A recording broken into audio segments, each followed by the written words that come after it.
Alright, folks, welcome to Season 3, and welcome to the Twilight vs. Any Percent Tournament to Wolf Dash 2. We have the first round today, it's simikins versus MrAdrianki, and that actually could be absolutely interesting, just because simikins is actually one of the few runners that does run the Wii version of the game. So, let's see how this works out. We switch out the music, or we turn off the music, that's better, and then we switch to the layouts. And say hi to Case, who finally made it here. Hey. Hello. Hi. Is audio fine? You're quiet, but that's okay. Give me a sec. It's better now. Already fine. Holy, simikins audio is loud. Alright. So, be good. Awesome. Just Just waiting for those to ready up.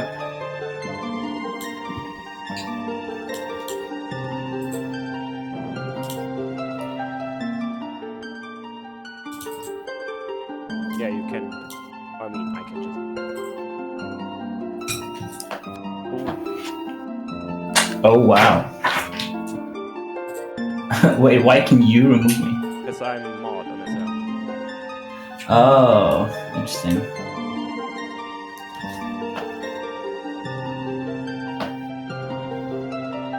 Alright.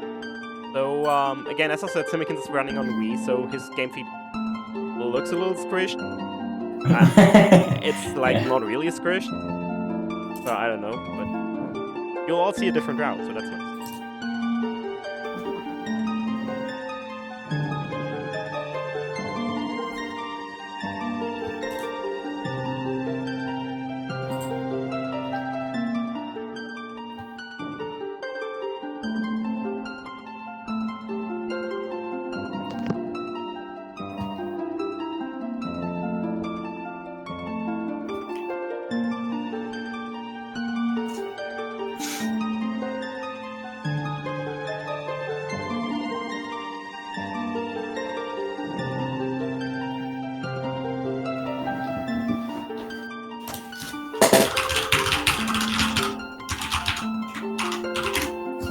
Oh, it's starting. Okay.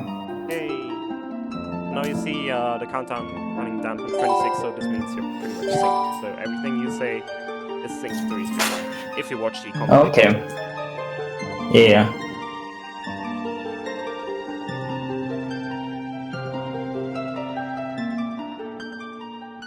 Also nice that Adrianki is playing in Spanish.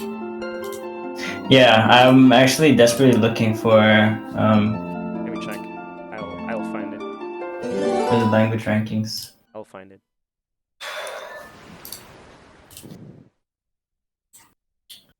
Okay. Okay, so this looks hella trippy, but as you can see, they both went in mirror directions. This is so weird. Holy shit. I'm probably gonna puke at some point, but that's okay. This is so weird. Oh my lord. Okay, here. Any percent text comparison. So, Spanish is actually losing. Holy shit, that's funny. English is 5.6 seconds faster than Spanish, so it's twice as slow as English. 10 seconds, nice. It's twice as slow as English compared to German. Exactly twice as slow.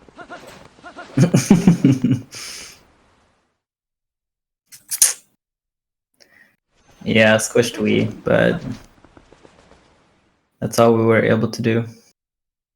I mean, we basically could do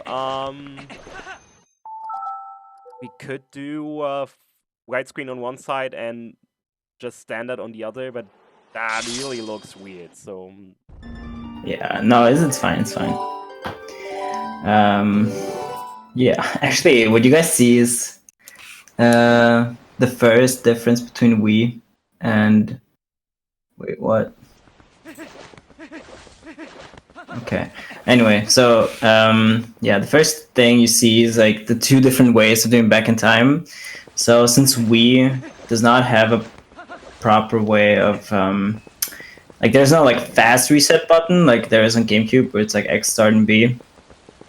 You actually have to do it kind of like the YOLO way. So you have to jump off, hit the home menu button on the Wii remote, and it's frame perfect, of course, but it's not easy frame perfect because like in TP you can like buffer it and it's fairly early into the side up. But here you have to like have tons of patience and then at some point just like hit this weird awkward as menu button on your Wii remote to have that menu. And then you can just press reset and that will give you back in time. So I hope he gets it this time. He actually accidentally failed it the first time.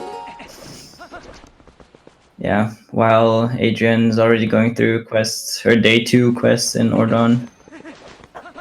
Let's see. That might be the frame, might be late frame. No, he got it. Okay, awesome. Now, also another difference is actually, as you can see, like, Simikins did not roll, he just walked, because you cannot bring up the title menu, surface, or whatever that is, because that crashes the game. And for some reason, while in GameCube you can do that just fine.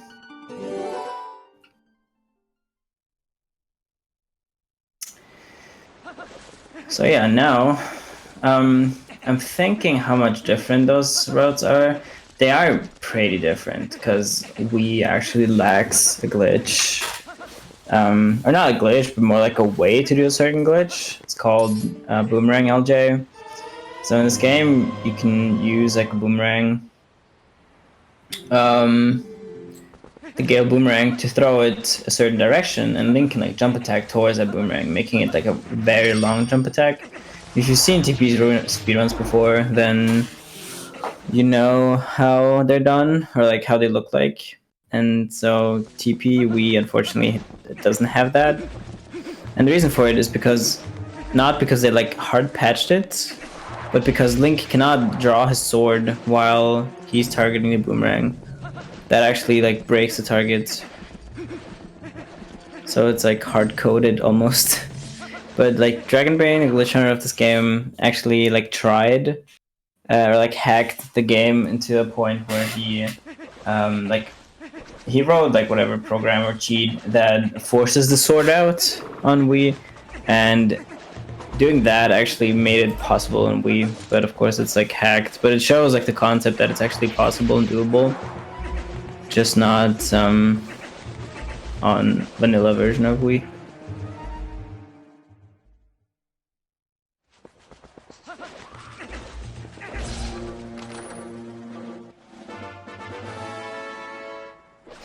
But it's interesting that Simikins is gonna showing off this route because of that like missing glitch. There's quite a few differences in the route. The main idea is the same, but like going through the dungeons, for example, is completely different at some point.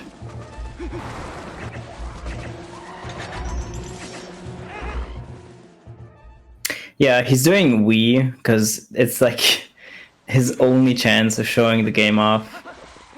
Because Wii, being being the restricted category it kind of is, he's like expected to maybe get like 330, 340, and that is still enough to beat MrAdrian. So, as mean as it sounds, MrAdrian is like his only opponent on the way where he can actually allow himself to do Wii and still win. And MrAdrian here has pretty interesting goat luck.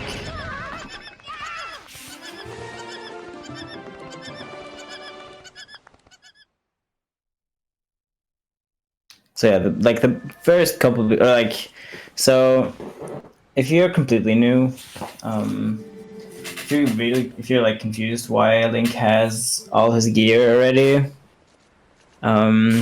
then it's because you do the trick called back in time, which is like the jump off the bridge thing you saw earlier, which does it so you can copy like all of the settings that you get in the title screen. And title screen link has Epona tamed, has like the hero's clothes, has the Hylian shield and Ordan sword. And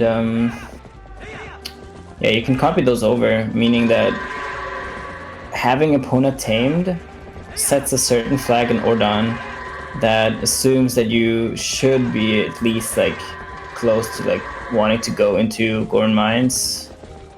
Those are some interesting goats, I gotta say.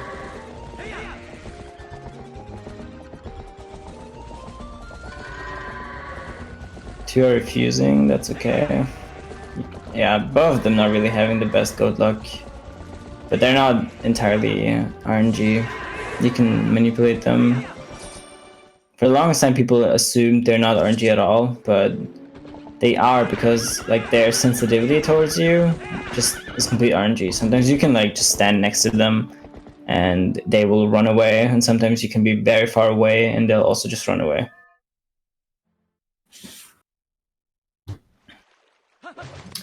I'm trying to tell you guys what his PB is, but speedrun.com is under a lot of pressure right now because 3 people at the same time try to browse the site, it seems.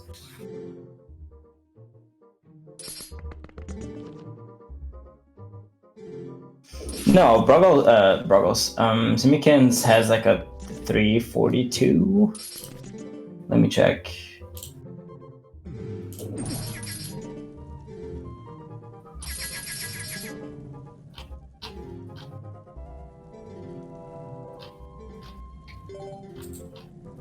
Need to scroll fairly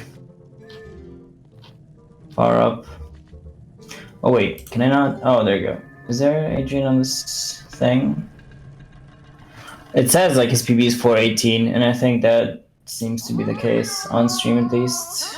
Don't think he has submitted it for. Yeah, it doesn't seem he actually submitted that to the leaderboards. But I can tell you simikins.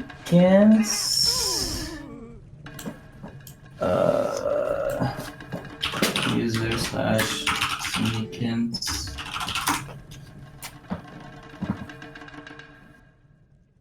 Yeah, left door is faster. Oh, it's loader PB. Okay, I see. Oh, jeez. Speedrun.com is suffering fairly hard right now. But yeah, as you see, those two are like Wrestling Bow, who is complete RNG. It's like a modern rock, scissors, papers game, if you want to call it like that. Or rock, paper, scissors. And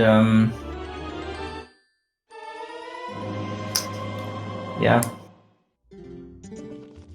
Simikins has a 340-28 on Wii, and his some best was like 327, 323. So there is a bunch of potential to PB, but it's Wii.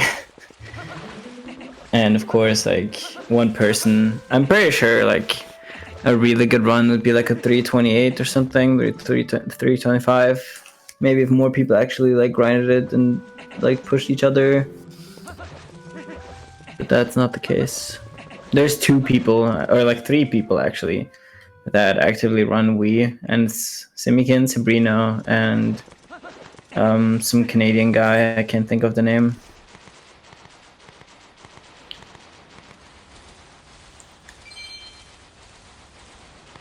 So yeah, if anyone didn't notice yet, MrAdrian is actually running on the Spanish version of the game, which is 5 seconds slower than English, which means it's 10 seconds slower than German. So, yeah.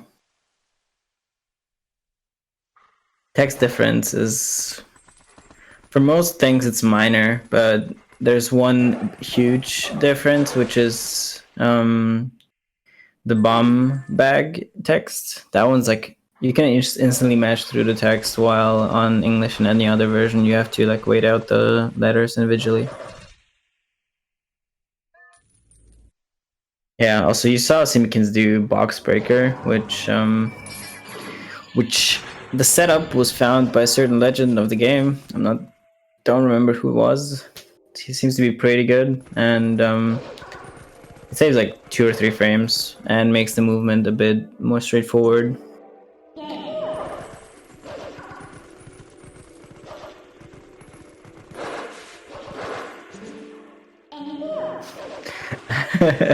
Honestly, I'm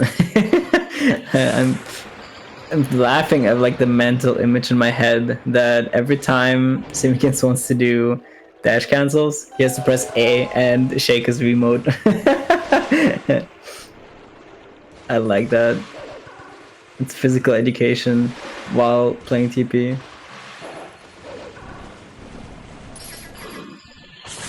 But yeah, the sewer segment is pretty much identical, Wii and GameCube wise, but the thing about Wii is actually you don't have any camera control other than targeting.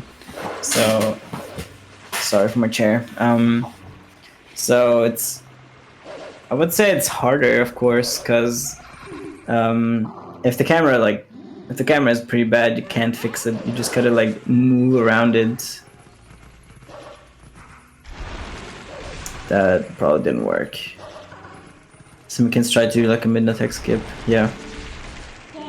You can get like a tech skip there if you jump a certain way that you knock down like the back blocks. But it's kind of hard, and it saves 2 seconds if you did it, but it loses like 8 if you fail. But yeah, both are really closing on, are close to the most infamous trick in this game, which is sword and shield skip. I need some time to explain it, so nice. I'm just gonna start now. So once Adrian is like past this loading zone, he gets ported back to Ordon Spring. And so in Ordon Spring, like, or technically like in the story, like your next task would be to go and get the sword and the shield in Ordon. However, since you like changed the state of the actual game with Back in Time, like Ordon is already past that point, so you can't actually get the sword and shield. So normally, like casually, you'd be stuck because during that like nice Hugo during or like if you like there's like this bridge and Adrian is gonna go over the bridge and there's this Twilight barrier, but like in front of the Twilight barrier there's like a huge trigger where Midnight will stop you and turn you around and be like, hey, you have to get the sword and the shield before like I'll let you go there. But since we can get it, it's like an infinite loop essentially. So you can, however, skip him, and that's by like skip the trigger, and that's by using this bubbling called Hugo by the community, and it's fairly precise trick. It's like the main reason when people learn this game why they probably struggle or stop learning, because not only is it like frame perfect, it's not frame perfect, it's frame precise, it's position precise, and it's timing precise. So it's like angle precise. So there's like at least like 3 factors that you have to like keep in mind when you do this trick, because like you need to like put him into a certain position next to a line, you need to be angled towards him a certain way, and you also have a certain timing element because you can't just mash jump attack in every case. You need to like wait for Hugo to be in like the height and like the apex of his like flight directory when you first jump attack him. Adrian seems to be struggling a bit, but this trick is easier on GameCube because Wii doesn't have, as I said earlier, camera control. So Simikins now has to like just go with this camera, so he can't really target Hugo immediately because that would mess his camera weird. But now he has a good angle and probably will try to do it here. Ooh, nice. Very nice. So Simikins got it. Adrian failed it, unfortunately. That's fine. It's expected. Especially in a race setting. And the thing is, like, since you jump attack him, and he has, like, Hyuga has like 2 units of health pretty much, and one jump attack, of course, drains 1 unit, and if you do another one, he dies. And since you need him to be alive for you to be able to target him, you can only try it once. If you do it another time, he's just gonna die, and you can't do another jump attack. So it's extra tricky and dumb, because if you fail, you gotta void out, which loses some time, and then you have to lure him all the way to the back there. I gotta say, TP Wii's advantage in general gameplay is actually you don't need to worry about how to quickspin, because quickspin is just done by shaking the nunchuck. However, you do have like a cooldown, so if you noticed how like Wolf's tail like lit up, that's like your sign, or like that's your like your cue that you can do it again. And since there is a cooldown compared to like TP, normal GameCube TP, there are certain things you can't actually do as easily. Oh, that sucks. Adrian failed it again, which is okay, it happens. The most important thing is to not get demotivated, of course, because it can happen, but with his current PB time, he can PB even if he fails it like 15 times, so he's fine.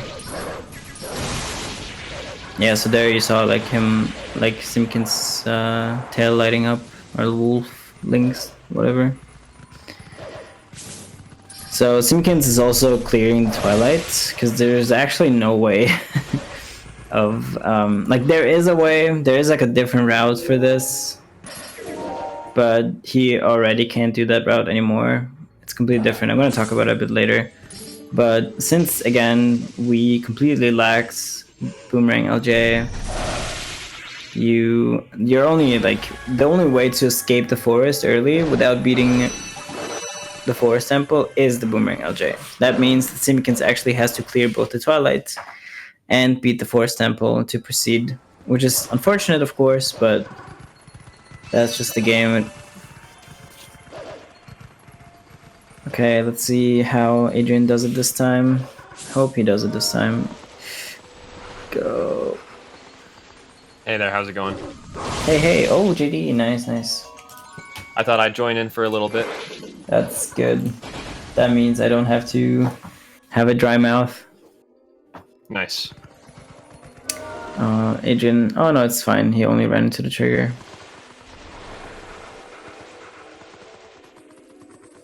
Oh, that's right. Oh wait, is Sabrino actually doing that route? If he is, that's insane.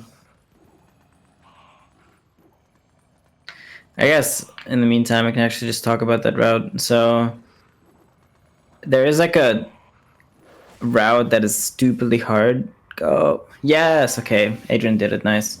Good job. So like there is a route on the Wii version. It's even worse than it sounds. So, because there is this like very precise seam clip in Hyrule Field as Epona. It's like super dependent on your speed and your angle coming towards it. It's just dumb. Like if you've ever tried it, you know what I'm talking about. And yeah, so the thing about that is you have to do that on the Wii version without proper camera control. That's one. It's super precise, but if you do, like, even if you did it, you have to do Gorge Void, which is frame perfect, and you only have like one shot at it, essentially. And it doesn't have as good cues as you may think GameCube has, because you do it in broad daylight, and TP portals in daylight have only like a circle, so you barely have any cues to even go by. Simikins just did EMS on Wii, which is even harder on Wii than GameCube, because again, you also don't have any camera control. And he also got 2 bad swings, of which you cannot reliably do it. Like there's been some cases where people actually did it, but it's silly. I've never done it in my 6 years of running this game. Good job to Simi with the early Master Sword.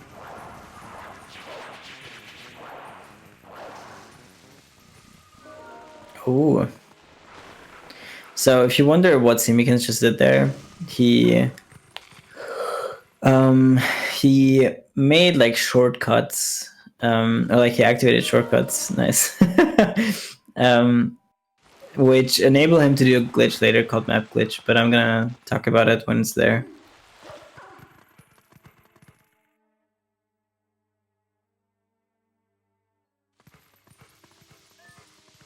So JD, can you talk? Can you tell us anything about the runners? Who are they?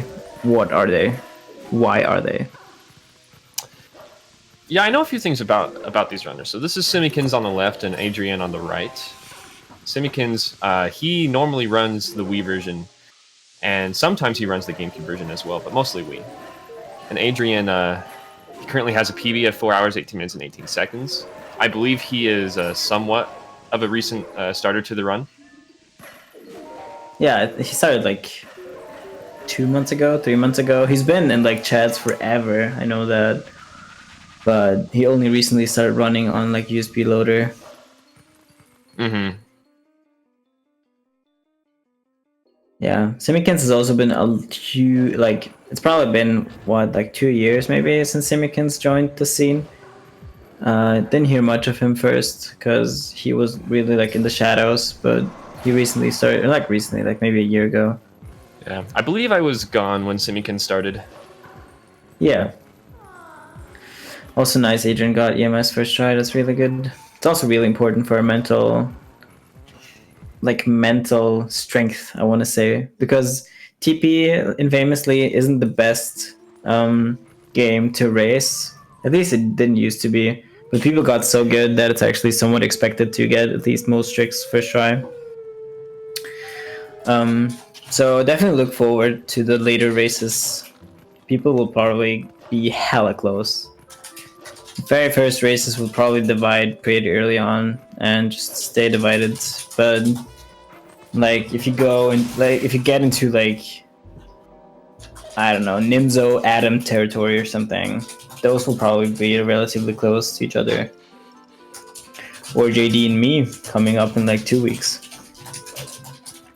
If JD beats Taka, of course, and I beat Brino or Def. I think Taka and I will be doing it like next week. Nice. Something Simi did once he entered the Sacred Grove was he howled at the Howling Stone and then saved after and made a save. That's another method of back in time equipped you can do that makes it easy to get early Toad later. It's useful. Yeah, I'm actually curious. Oh yeah, that's right. He's just gonna howl at the thing.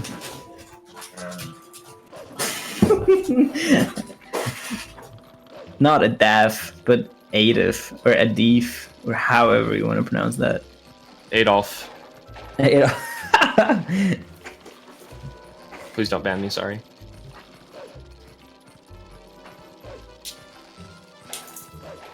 It's fine, Trez is German. So it's looking like this Master Sword time for Simi will be in the early 25-minute range. Or sorry, 26. That's what I meant. Let's, yeah, 26. My brain.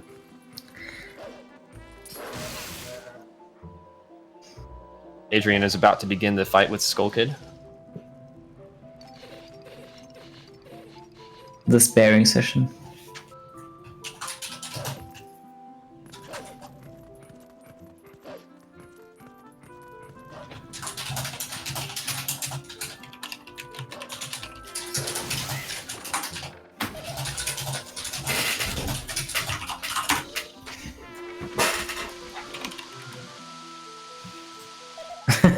Thanks.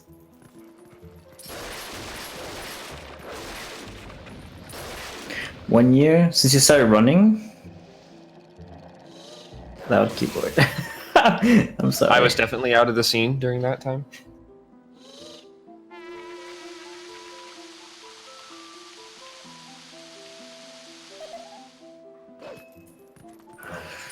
That feel when being discriminated because I have a mechanical keyboard.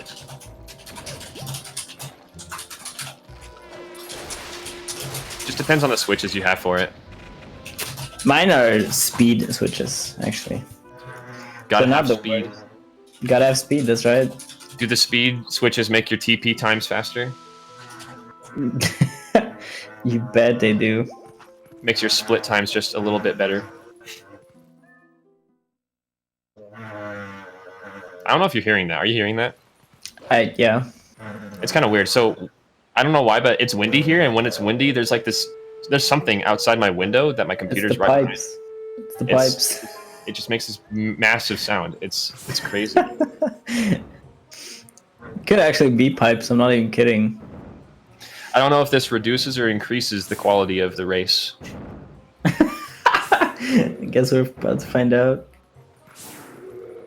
So Simeon's just going to be waiting through this cutscene for a little bit, and afterwards he'll make his way back to South Farron to keep going to get the boomerang. And Adrian will be doing that same thing here in a minute.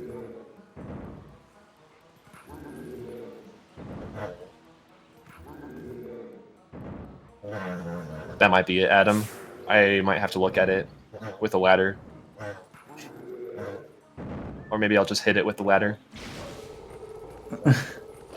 Just not have wind. It's that simple. Just turn it off, yeah. Just turn off the wind. So Simikins and Adrian are exactly 2 minutes apart right now. Except Simikins, what's it called? Except Simikins did like part of Farron Twilight, while Adrian is completely skipping it because he can. So essentially, Adrian just got a best segment. Very nice. Nice. So essentially, they are like tied almost because we loses like I don't know how much, 10 minutes just in the early game because he has to do way more. But we get to see For Example completed on Wii, which is pretty hype. You do parts that you don't see anywhere else, not even Hundo.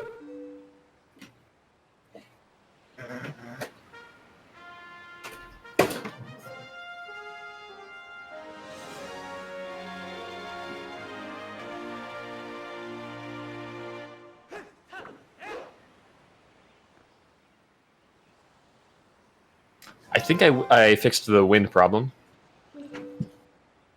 Good job. What'd you do?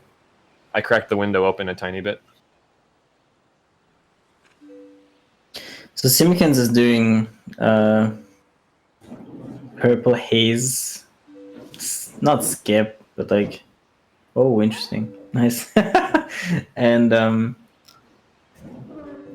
yeah, you can go through the Purple Haze just by swinging a lantern, which makes some of it go away. If you're really optimal, you can do it in 3 swings. But it's also the riskiest, of course. I do the second riskiest. He's having pretty bad luck here, it seems. Had he targeted the Shadow Beast in the opposite order that he did just then, he would have hit the one by the wall first and bonked, and that would have ruined it. The funny thing is, the first one that enters into the range of your B charge is the last one you'll hit. Yeah, so it's you like can take advantage of that.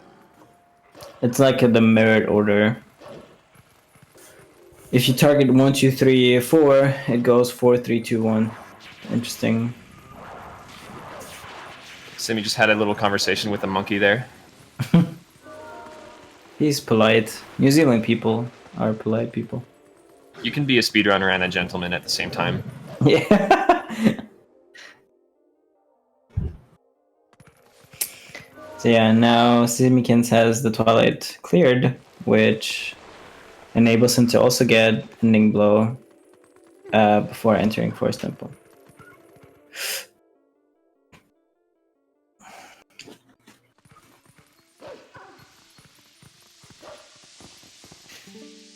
Oh, by the way, getting the Master as early as they did actually gives them the chance of like not the chance. It gives them the like what's it called? Properties of the later game. Pretty much he can just warp away wherever he wants. He can transform wherever he is.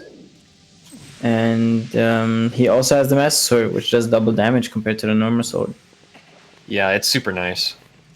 Getting the Master Sword early, it does other things as well, such as making it so you can't enter Goron Mines.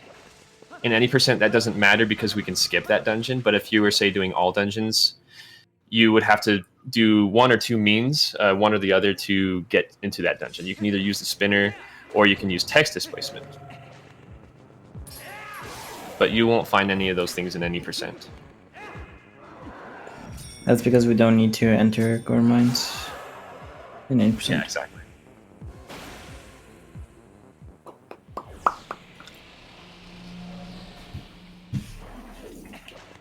It's a lucky thing that no parts of the game in any percent require you to use the bow. Yeah, that's right.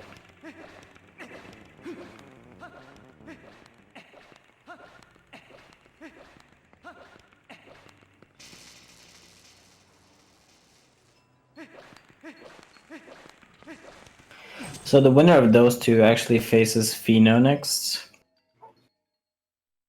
And the winner of that faces, I think, so.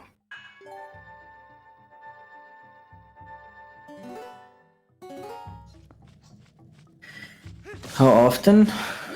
Like, essentially, or optimally, you'd have like multiple ones a week. Depends how people do it. Adrian is doing a thing called Forest Bit.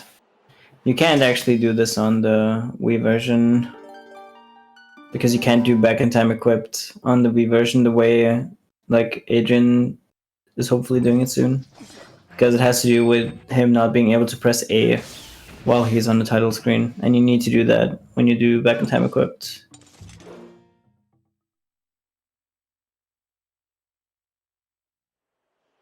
I see Adrian just got the frame, but then he accidentally paused. Yeah. The frame can be different depending on whether you open up the map menu or the item menu. You can make use of that and make it into a backup.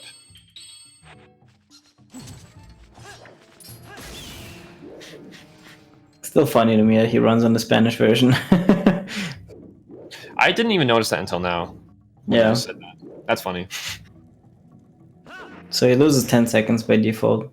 It's kind of badass, honestly. That's frame late, I mean. You can tell Adrian got the frame when his sword is like horizontal, straight horizontal. A frame early would be like almost straight up, and a frame late is the sword like bending downwards. Yeah.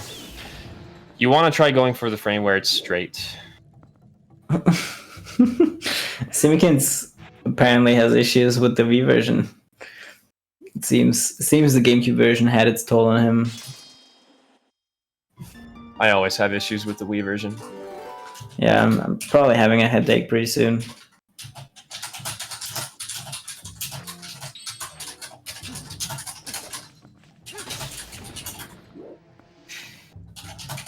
Alright, let's see if Adrian does it this time. But they're still fairly close to each other, only a few minutes apart. Yeah, again, like Simikins has like a 10-minute disadvantage in like the first half, I want to say. Right. He might be ahead now, but you never know when something might change. Anything can happen in this game.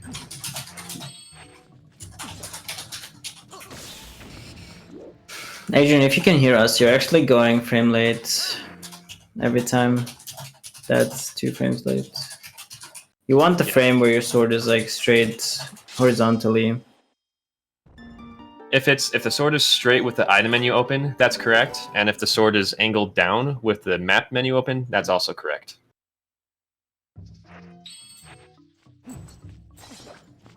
So if you were to get a frame early and open the item menu by accident, you could actually use a backup and buffer a map menu afterwards, and that should land you on the right frame.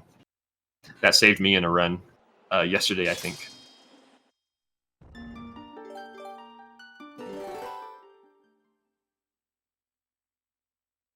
So yeah, Adrian does something you usually only ever see in No Save and Quit.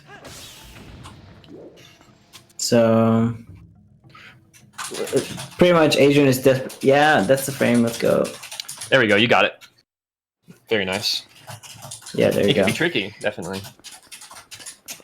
So what Adrian is doing now is called Back in Time Equipped, which is essentially just like going into the Bubble in 1 fight, which is linked to a thing called Boss Flag.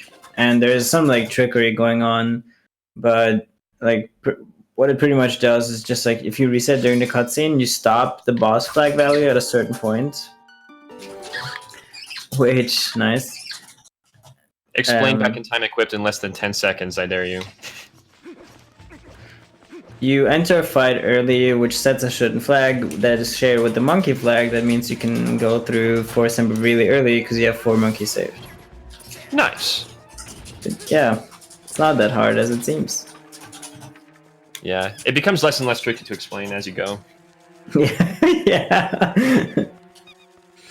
So once Adrian like gets into the main room and opens the door on the left, you'll see him, or in front, I guess.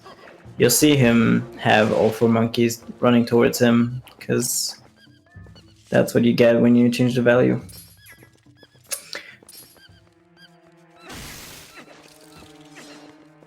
Simikins is also doing a thing here called Boomerang Early, I guess. Funny, for whatever reason, as long as like the wind blows, you can manipulate those bridges into turning as often as you want. You just need to like talk to Midna or call her, and you can do like a roll jump.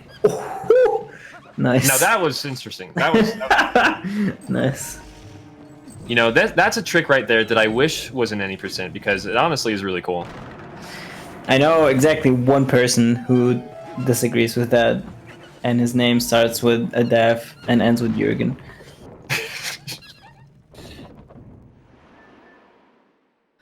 But yeah, as you can see, like Simikins has been like ahead for like minutes, but Adrian can just catch up pretty much now, just because he can save up the monkeys. And in fact, Adrian is actually ahead, because once he's done with the fight, he can just leave Forest Temple, while Simikins actually has to finish Forest Temple to proceed.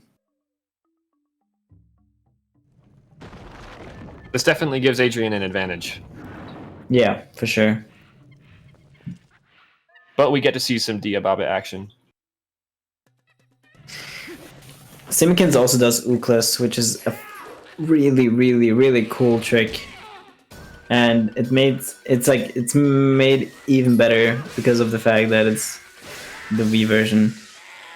I once knew how to do Uklas. I couldn't remember for my life now. Simikins with the sub 30 boomerang, nice. Sub 40, I mean.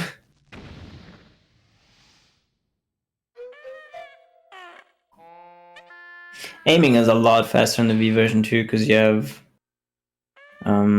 motion or do you have motion control? No, you don't have. I don't. It looks like I think he control turned to it me. off. No, I think he turned it off actually. Oh, okay. I can see the fairy, so that's why I just assumed that. You do have motion, but I think he actually turned off motion control. I can see Nice. how that would be shakier, but yeah, it would also have faster potential. Yeah, like if you watch HD runs, HD has instant aim. Yeah, there are really cool cool things about running HD. It might not be quite as fast as this version, but you do have fast transformations. You do have other things, just little things like that.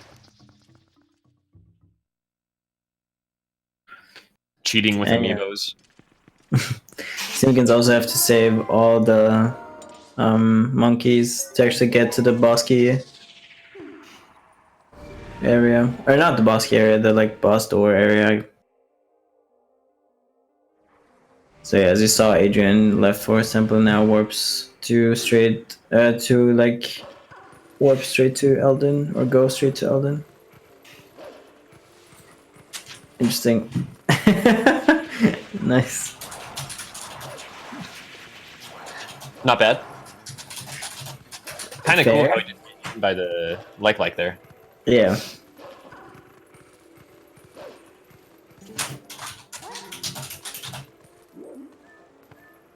For a second, I was like, he's going over to the wrong pole, but then I realized. Yeah, same. Exactly. That's gonna truck me up. So yeah, oh, on the other side, you see Adrian do a thing called Force Escape, and that's the first use of the boomerang LJ, and he has an interesting way to set it up. We'll see if he can get it. If you go for the setup where you just walk up to where you need to go, it can be pretty tricky, but it's also the fastest way to do it. Yeah, for sure. There's a very consistent setup that involves walking into the corner as Wolf, letting Minna push you back, and then setting it up from there. But a lot of it is personal preference.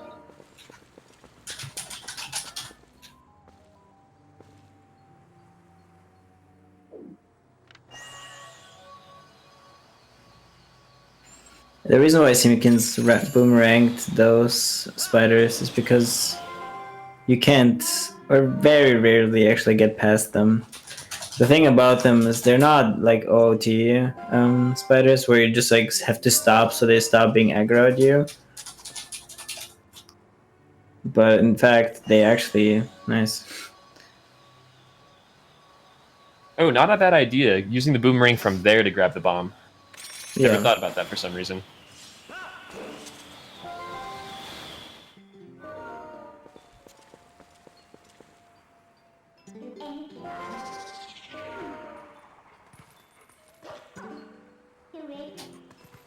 He tried to pick up the key during the cutscene.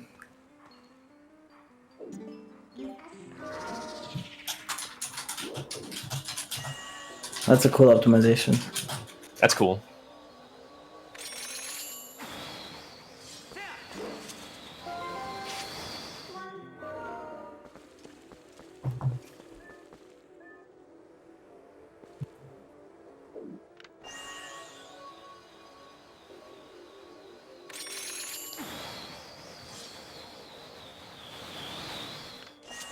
Legion's still struggling with the force escape.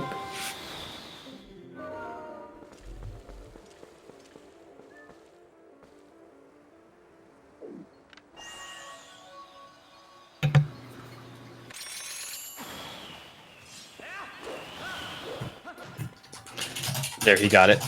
Very nice. Nice.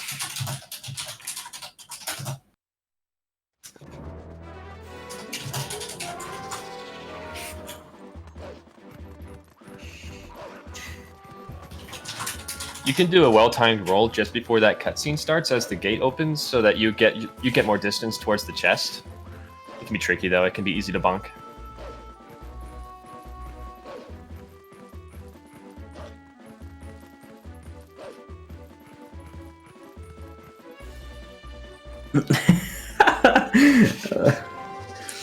One of the many benefits of getting Gorge Void.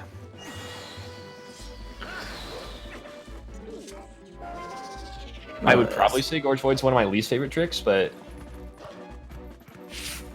yeah, it has its ups and downs. Like, it's pretty bad if you're bad at it. It's not that bad if you're good at it. That's kind of it's like that with every trick, but just don't practice it on emulator. Practice it on console.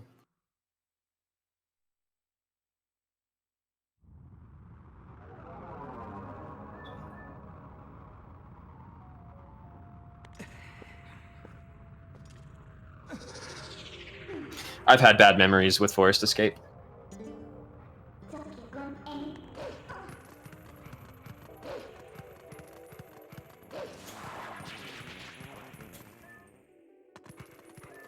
oh wow.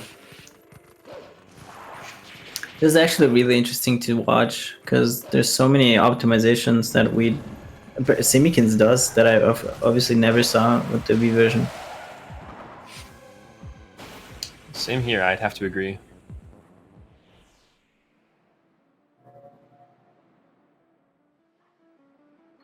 Ooh, Adrian spoiled us. Didn't quite get Gorge Void, but that's okay. There's a workaround for it. It just requires about a minute more because you'll have to do some backtracking to get to the Kakariko portal. This is also a cool trick Simikin's about to do. You have like one frame where you can jump off. Because the light it only one? pushes you. Yeah, it's. I think it's one. If Adam would be here, he could tell you, but I think it's one frame. Ask Adam. He knows all. Adam knows a lot.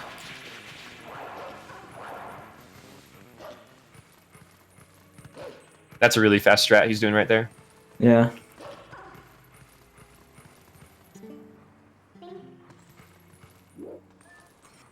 And that should be the second to last monkey. Now only one is left, I think. Adrian is going with the wolf setup now for a forced escape. I personally find that way more consistent.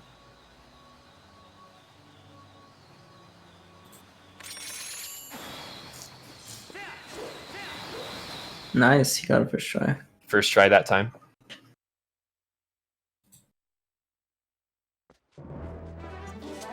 Interesting void on Simi's side.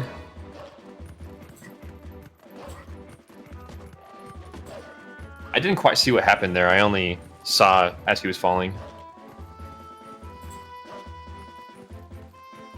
Oh, that roll stab during the cutscene, wow. There's some brownie points.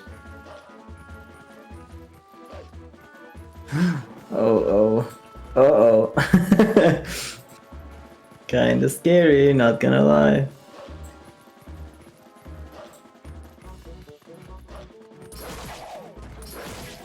Oh, jeez.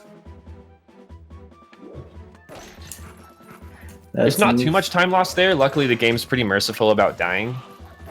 And it'll just respawn you in the same room if you're in a dungeon. It's definitely not as bad as like a mem or something, where... Probably still faster than falling.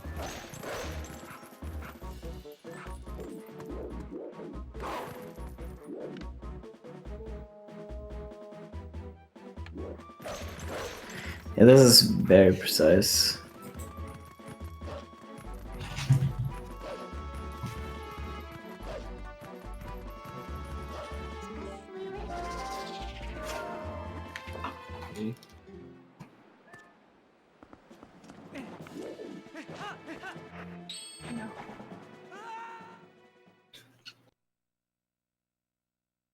Oh, that's very slow. Adrian's about to be doing pillar clip. Also pretty hard trick for beginners. It's one of the bigger ones, that's for sure. There are many different setups for it, and those setups can even be different depending on what kind of TV you're using.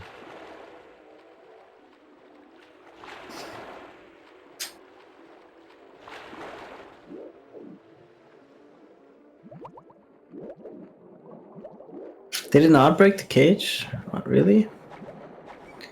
That's interesting, I gotta say. He's having a little bit of trouble with this monkey right now.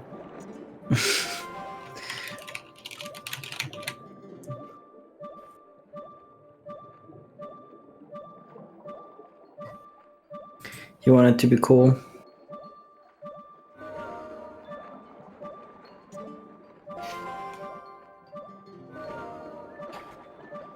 Adrian just had some unfortunate luck with the pillar clip. Luckily, there's a backup for it. Is there? There's a backup, yeah. The game respawns you just off the shore, and there's a strat you can do from that point forward. Assuming you don't reset.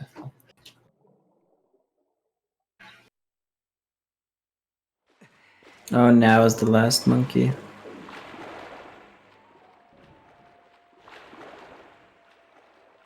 Did you see that? That was something else.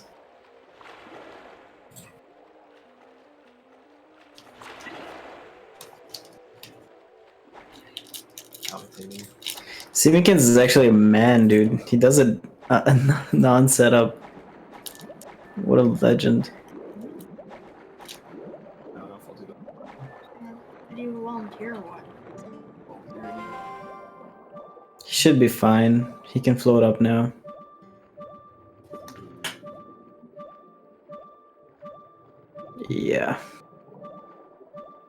fine. Simikins is just about ready to begin the boss fight, and and Adrian clipped through. Nice.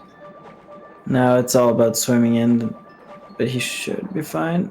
Oh. Oh, he timed it pretty poorly, unfortunately. That's unfortunate. Maybe if he was using the boots just a tiny bit less there, he could have made it. Yeah. Yeah, Simikin's about to enter Daibaba. Pay close attention now to the fight. Yeah, Uklis is really cool. interesting. If he manages to get it, it's really crazy the bomb management you do during this fight. Saves a lot of time.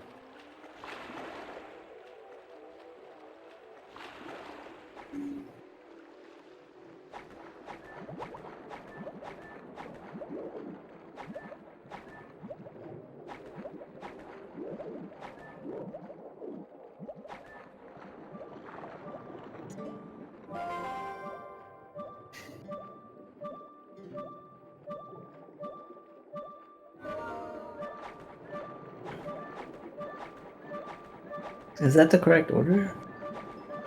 Ah, that's unfortunate. Didn't quite get it. He messed it up. He blew up the left one. But on Wii, Lots of yeah, things can definitely go wrong while you're trying to do it. Adrian just got pillar clipped, so he's in lake bed now. So he's doing a safe quit here so that he can transport himself from the tunnel at the beginning to the first room. Early Master Sword allows that to happen, and as a result, you can worry about drowning.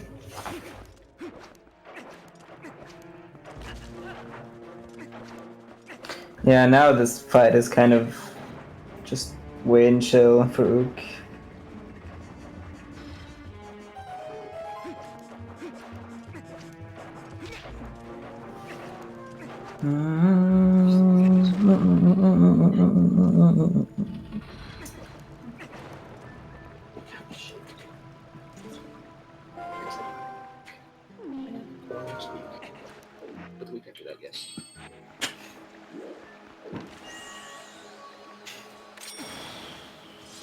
If I recall correctly, if you mess up Uklis in a specific way, that can soft lock the game, can't it? Not a dime I'm aware of. Or maybe I'm just remembering wrong. Yeah, just doing quick double taps of the boots is a good way to go. That way Link stays level and keeps the same speed, but isn't sinking down too much. Was that cutscene interesting? Link put away nothing. Oh, did you know about that? I didn't know. Yeah, there's a lot of time that the game gives you to do it too. It's not like frame perfect or anything. It's like a bunch of frames. But if you just mash A once Link backflips off after the finishing blow, he puts the sword away and then the cutscene starts. That's cool. I actually didn't know. I know, super funny. It was like one of the first ever tricks I knew about in this game, honestly.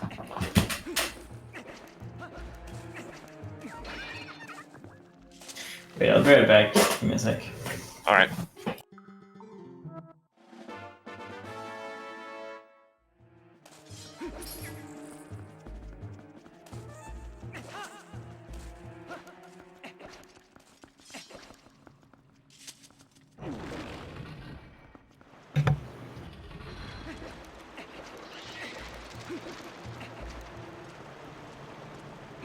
Simi is done with a forest temple, and Adrian is on his way to the claw shot. Now the trick that he did earlier with the back in time equip that got him the monkeys early in the forest temple is going to also have an effect here, as it's going to allow him to start the Deku Toad fight earlier than you're supposed to. So if you go into this room that normally you're supposed to exit the room from, you can actually look up and start the fight that way as a result of this trick.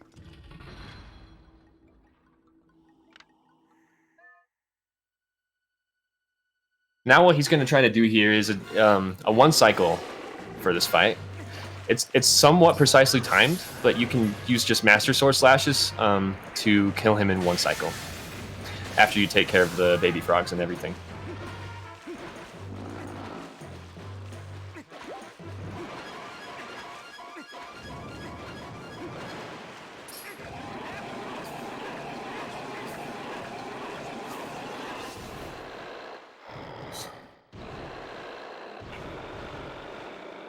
Simi's heading over to Eldon now.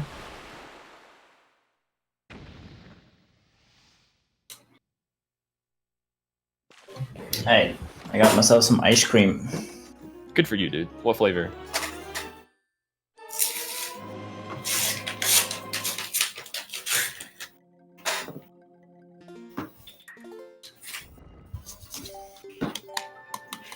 I got water. Nice, stay hydrated. I need to fill it up, actually.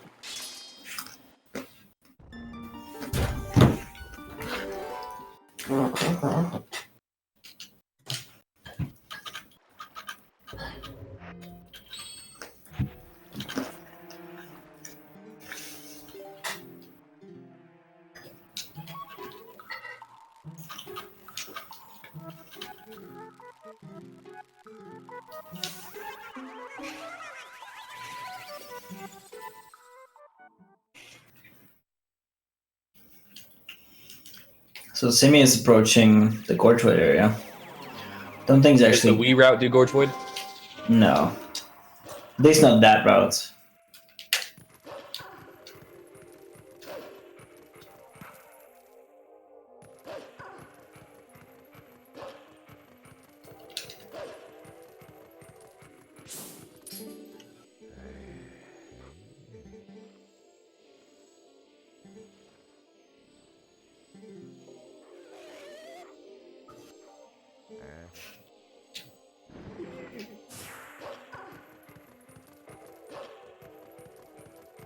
Oh yeah, of course it doesn't, because Gorgewood means you want to do root roll, and you can't do root roll.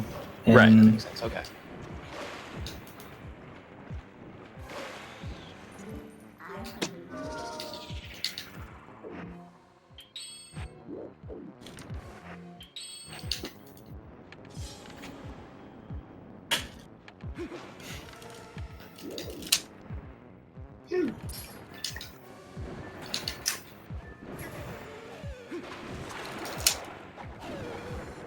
I put it back. I didn't.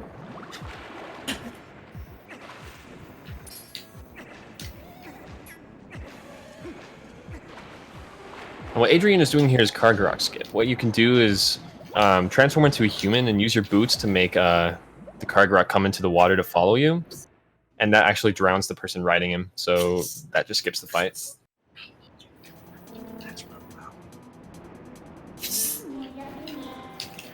Oh, dude, that would be... Oh, Jesco, if you're lurking, can you do that? that would be crazy. I'll just keep talking.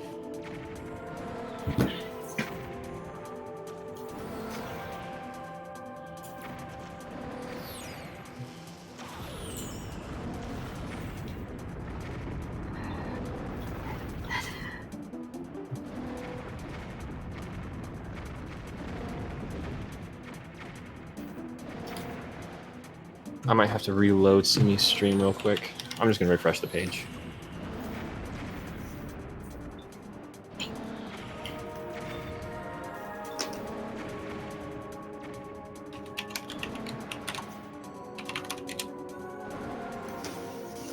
Alright, we're back. We back. We back, boys.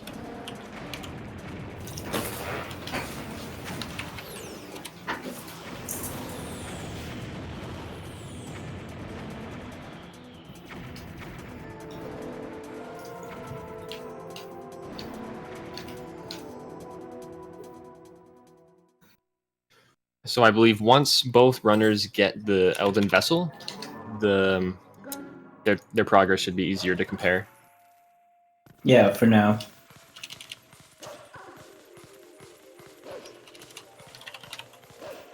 Don't think the route diverges as much anymore at that point. It kind of... Actually, Simikins is going to Lakebed much later than... He's going to go to Lakebed during the Nero, as far as I know. Oh, okay.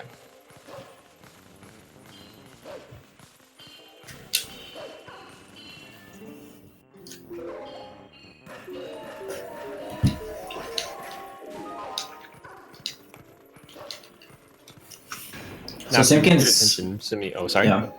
No, go ahead. Simi, he fought the Kargarok normally without doing the skip, and there's actually a strat you can do that allows you to do it in one cycle rather than two. He also just did the super cool clip on the Wii version, which is kind of funny to see because I'm used to it being on the left. Same.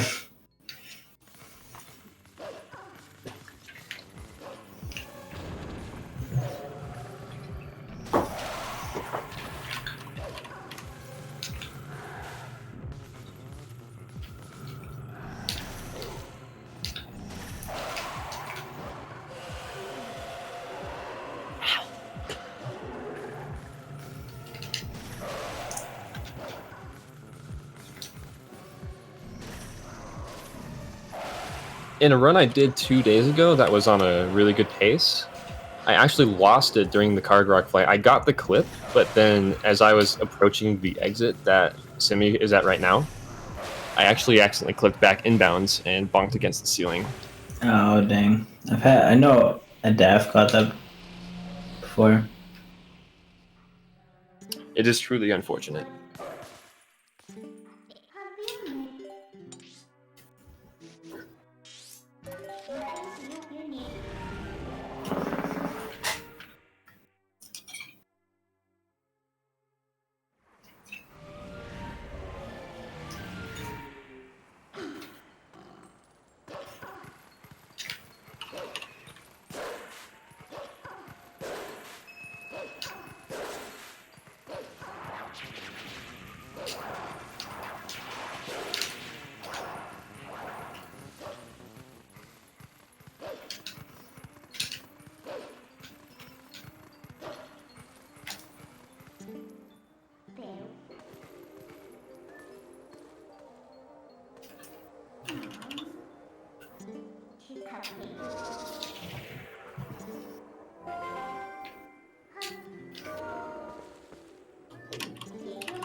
This should be the last time Adrian has to do Forest Escape.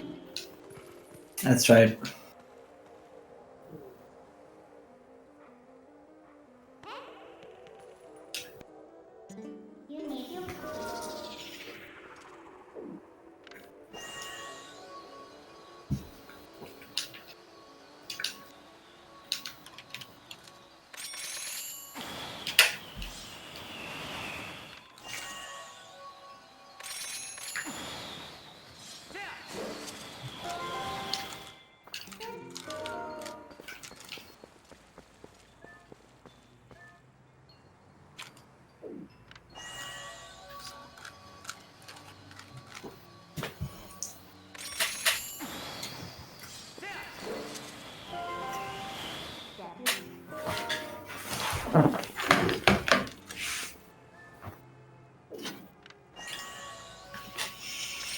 Let's see if Adrian can do it. Oh, I didn't get an LJ.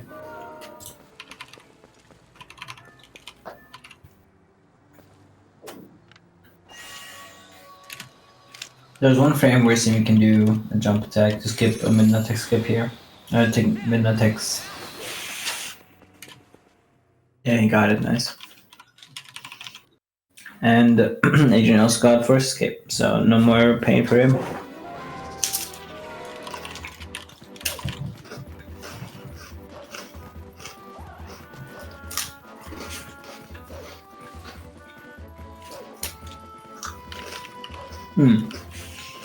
Simi has to be very careful here. Same for Adrian when he gets there. And it's because doing back in time actually sets like the... Oh, no, it's like normal. The trigger for bubble 1 is there, but it's way earlier than it should be. So you don't run into it and make heck be a super weird state. You have to go past it.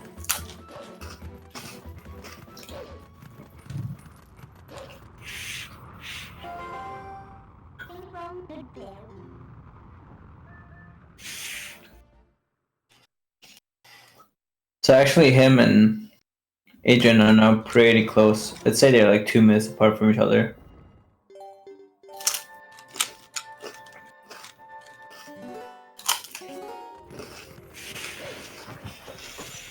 Why? That's because Simikins is on the Wii version and it's like mirrored compared to the GameCube version. And there's this like community joke going around that it's just super weird to see the game mirrored because you're so used to the GameCube version.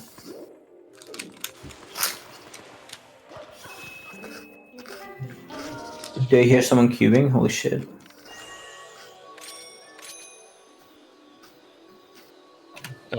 Maybe. What times are you getting? I'm just making sure that no one pranked me and flipped one of the pieces.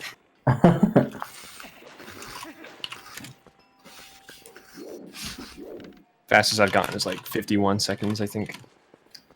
Oh, that's not bad. Oh. Adrian just did Ruby roll. If he does this LJ now, he did it successfully. Yeah, good job. Nice. Nice rupee roll right there. It's a really hard trick. Even like experienced runners have like major respect over it. Some don't even do it and change to a different route because of it.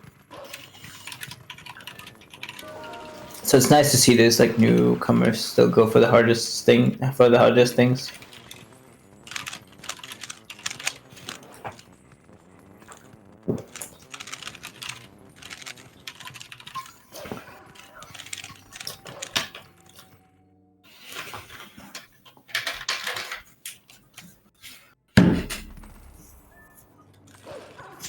I'm really excited to see if Simikins does Wolfram Hill skip.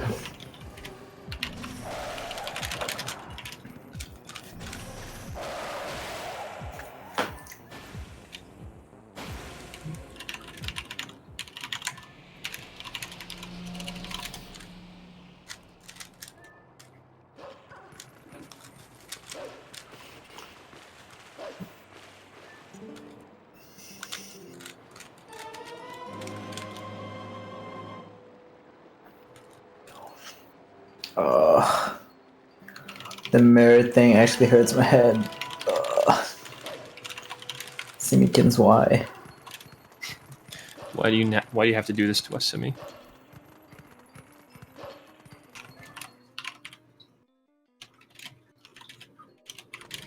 Yes, the dash cancels. Shake your Wiimote.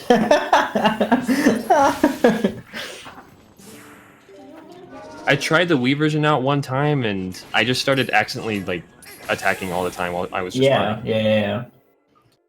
Because maybe I like moved my arm a little bit. I mean, Simi swaps back and forth. I think he's kind of used to it. Like, there's some switch you can like turn over, but even then, like if you saw his force temple, he was like messed up on some parts, like 2 or 3 times, just because his mind told him to go the other way.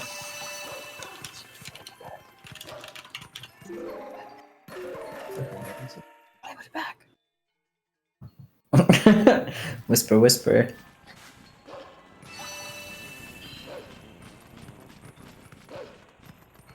Oh, he does it. Madman, let's go. No! Let's go. Once again, I thought he was doing the wrong side. Oh, this is so weird to look at. Let's go. Let's go. But here, what you guys are seeing is... No! Oh no, unfortunate. That was an attempt at the fastest possible way you can do bomb house skip, which is the wolf method. It doesn't require any transformation.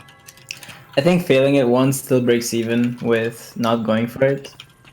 So, at least on the Wii version, of course. Or no, in both versions, of course. He's not going for it anymore. Unfortunate, but props to him for going for it. I mean, I think he's listening to us, so I probably provoked him into going for it. I guess, yeah, that is the only way you would be able to do it on Wii. Yeah, there's no other way to do it. Props to my boy. I'm also excited for him to go for Desert Skip on Wii, and it fucking sucks. Oh, Is it gonna happen? Sorry for the bad words. I hope it does. So far, he has a 3 out of 3 streak on GameCube. So, guess we'll see how Wii goes. Not bad.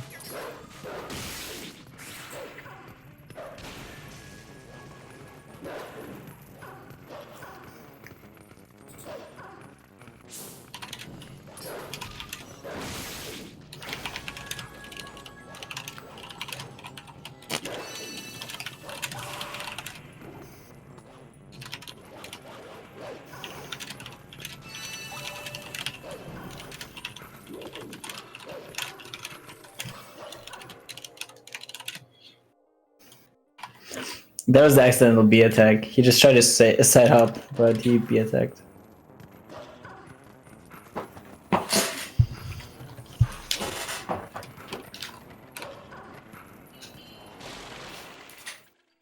Zelda hop, classic. Best side hop in the game. Ooh, Yep. and she just went for a break slide.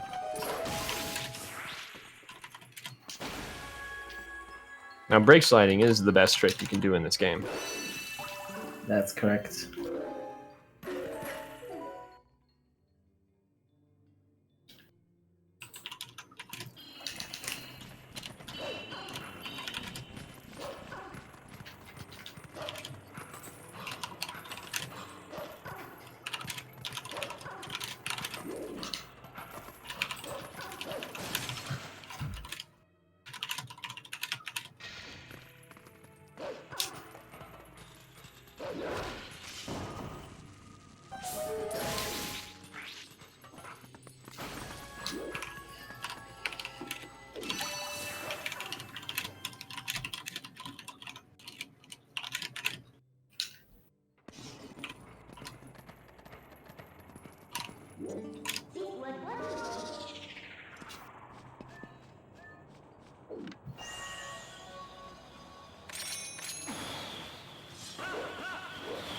Oh, so Adrian did that what Simikins tried to do, just in a safer manner, because GameCube can do that with the Boomerang LJ too.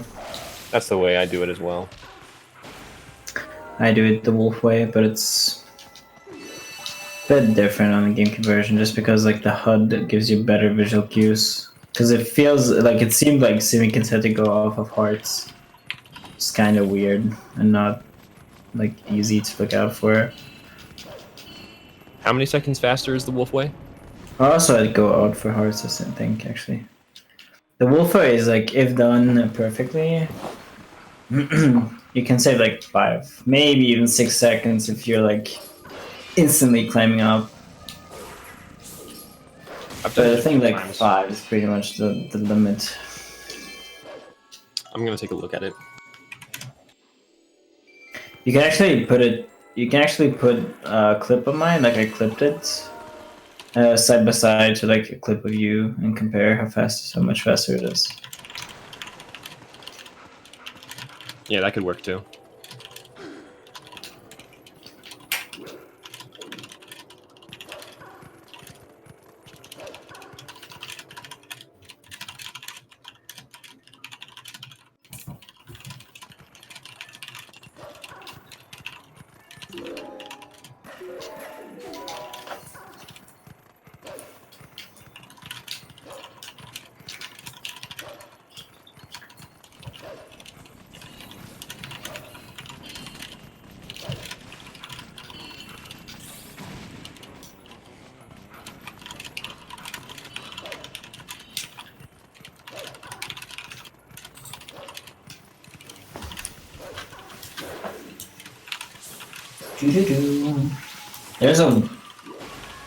There's one frame where you can actually skip that minute text to by side hopping.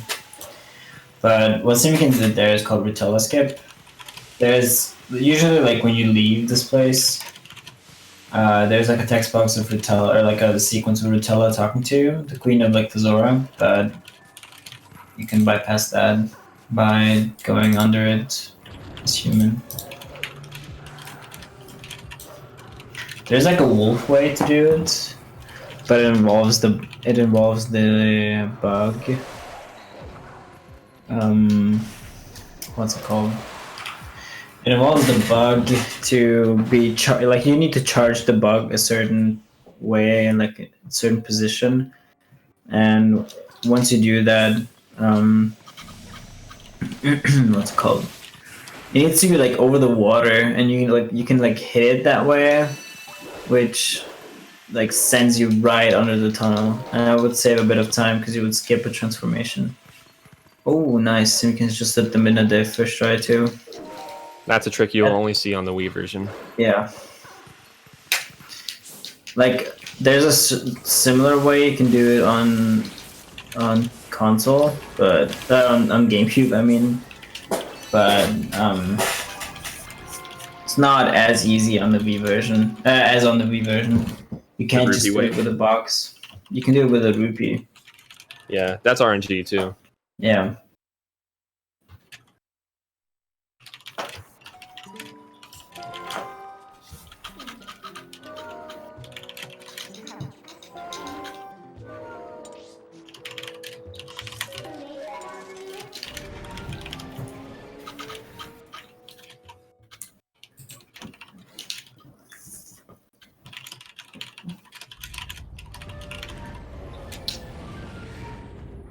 So Simikins now does the boss collect thing we talked about at the beginning, and it's just used to get early Toad, which saves quite a bit of time.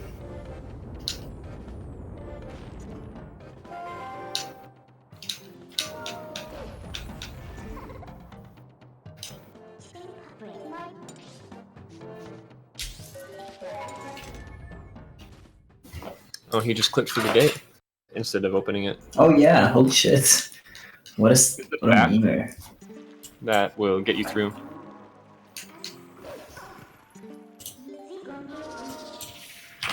But it typically doesn't save much time if you have to go through that area multiple times. The most infamous trick in this game, at least. It's Helmosaur LJ. Since you... Interesting. I forgot that's a thing.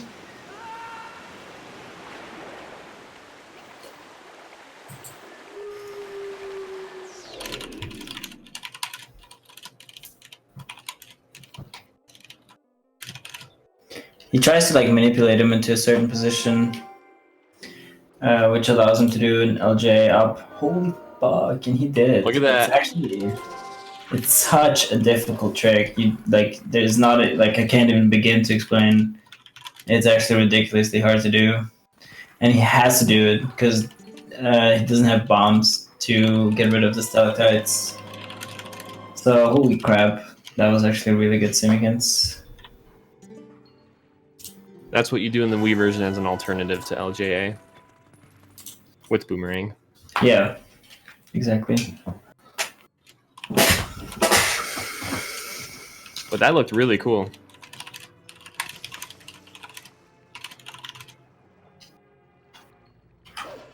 The Wii route for Lake Bed is also slightly different. And by slightly, I mean quite a bit. Because again, you can't do LJAs to just simply go to the Toad room.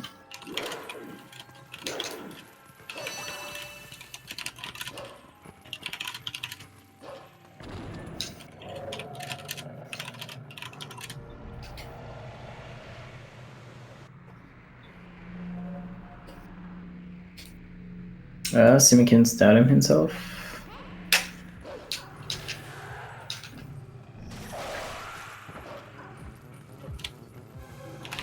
Oh, did you think he was on GameCube for a second? I know, he just stood in front of a lever. I probably forgot to get the Uku first. That's important.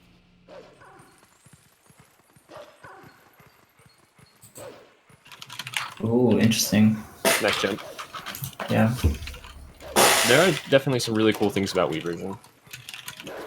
I'd say Simikins is like 3 minutes behind or something. He had a pretty rough start and a death in Forest Temple.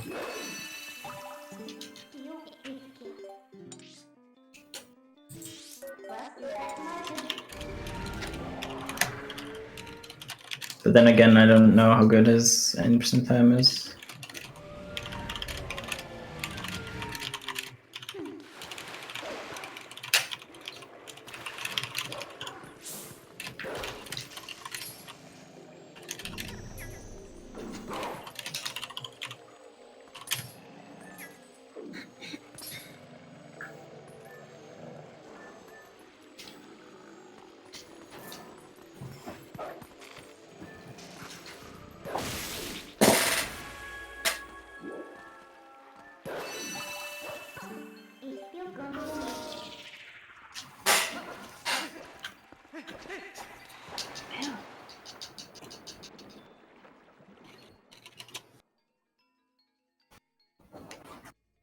I wonder if he does the setup. I would assume yes. The waterfall setup. On Wii, he's gonna go to the left. Huh?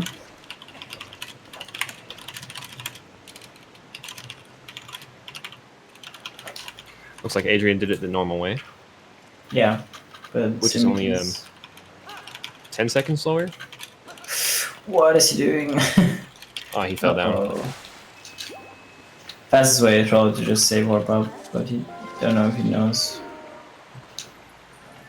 It happens.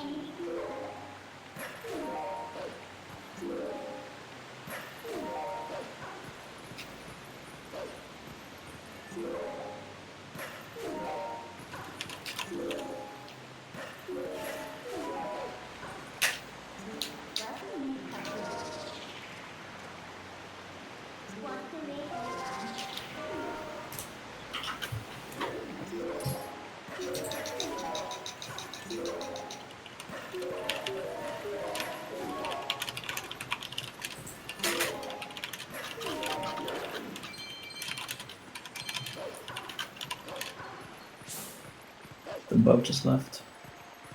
Bug's nowhere to be seen.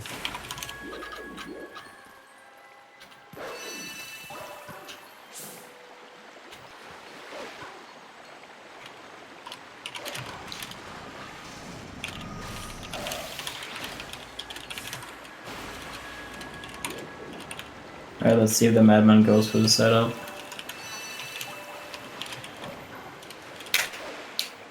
He does. Holy crap. He's going for the side hop. He did it. Holy crap. Very nice, very nice. So that's a really fast and kind of tough strat you can do.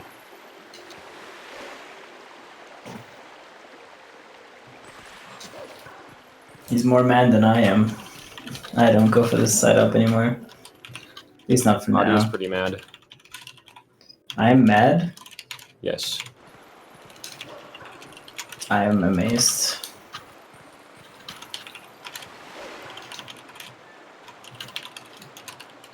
I'm pretty mad too.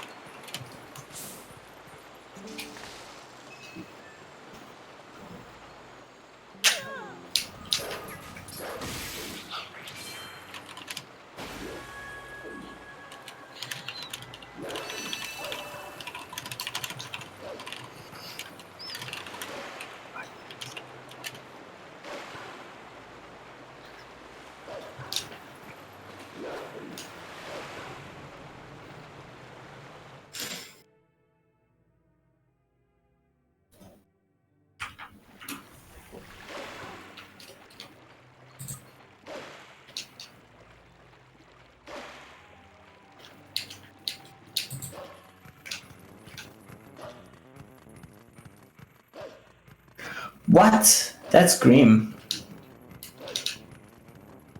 That was different.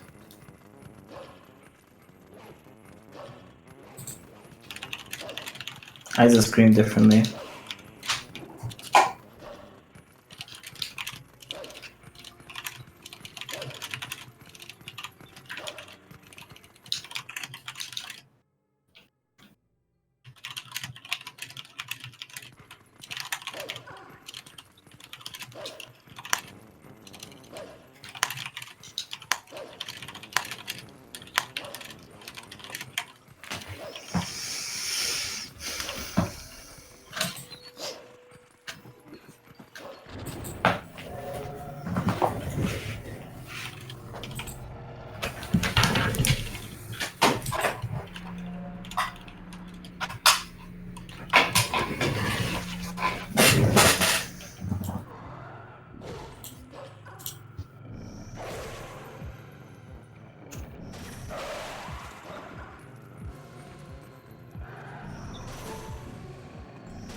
very interesting how close how close they are to each other.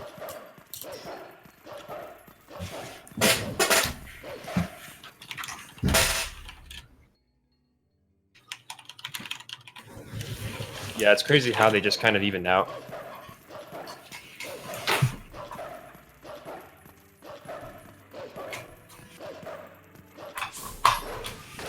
Adrian's only 30 seconds ahead, maybe? Maybe 20.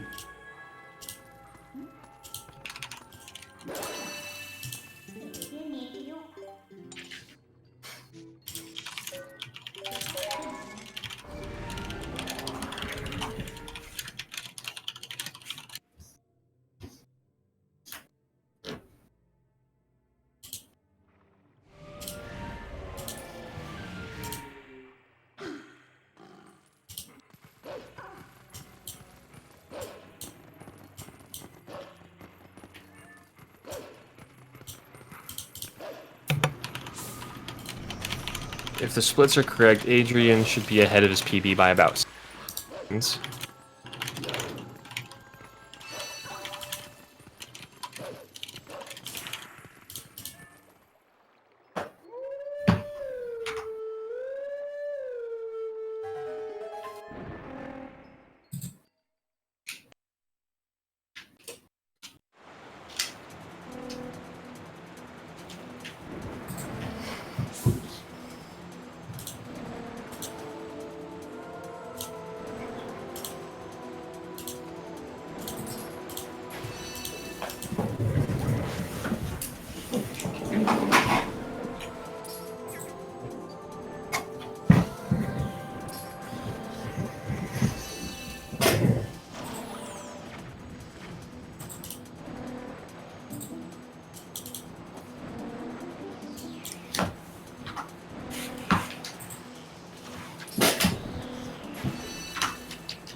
Very memorable part of the soundtrack. Yeah.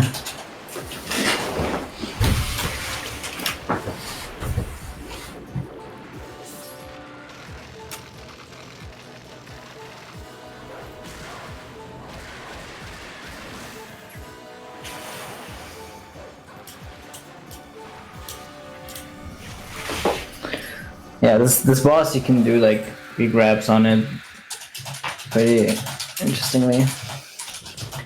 Dude, they both are pretty close to each other. This is insanely close. Simikins is definitely catching up. The thing about Boss Bug here is he has regrab strats, and they can be kind of strange or precise. Like sometimes you'll grab back onto him, but then Link will somehow just get bounced back off. Yeah. After doing some experimenting, I found that waiting a little bit longer and doing it as he starts rising back up will ensure that Link stays on. You have to wait longer depending on the bug's height. So if he attacks you and he's like inside the log, you need to wait super long. But if he attacks you and he's already above it and like a fair amount, you can pretty much just mash attack back and he's not gonna throw you off. Going off his height. Yeah. That makes a lot of sense, actually.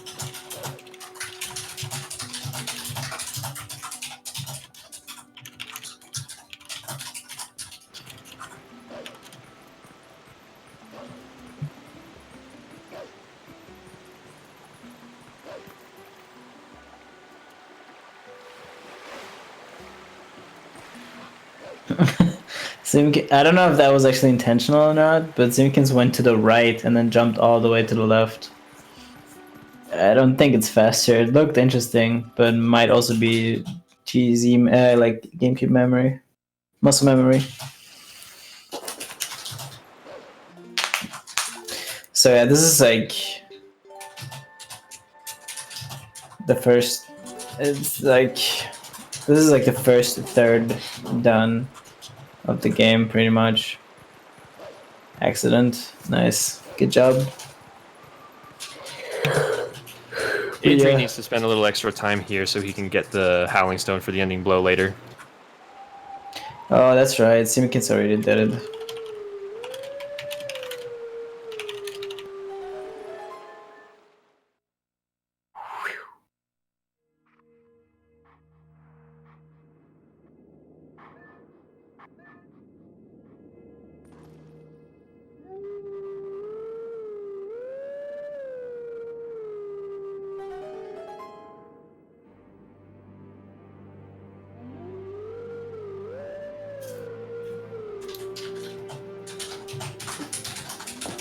For a second, I thought he's gonna go extra cool and go and do Norgor, but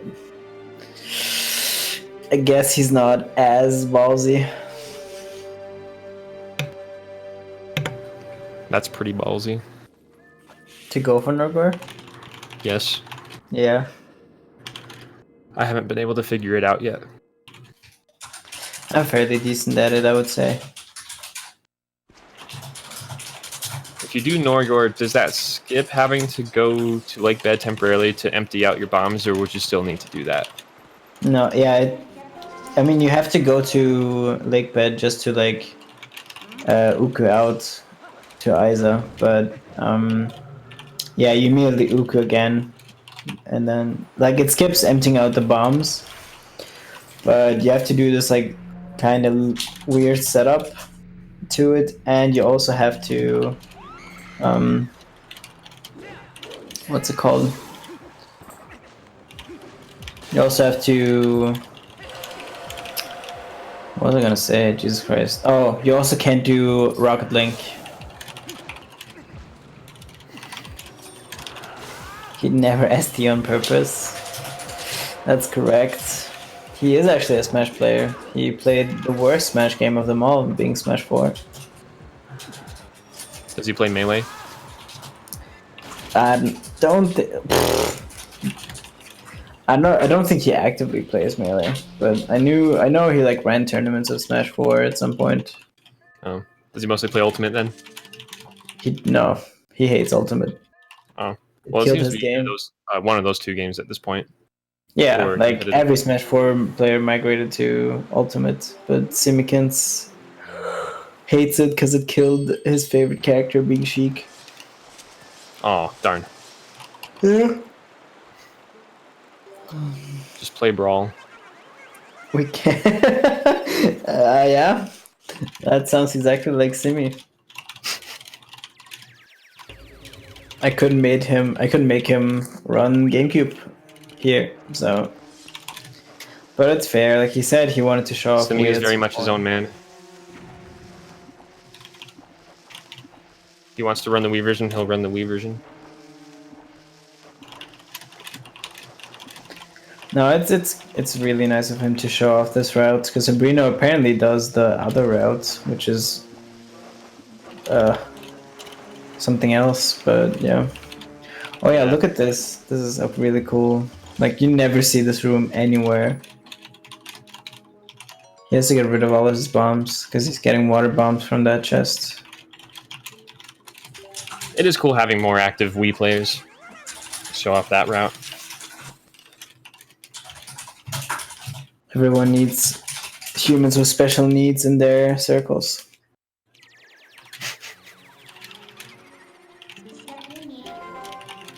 That's right, he is attracted to the worst version of every game. That's why he probably likes Mario Kart DS. Mario Kart DS. Smash Bros 3DS. Okay, yeah, that's even worse than 4.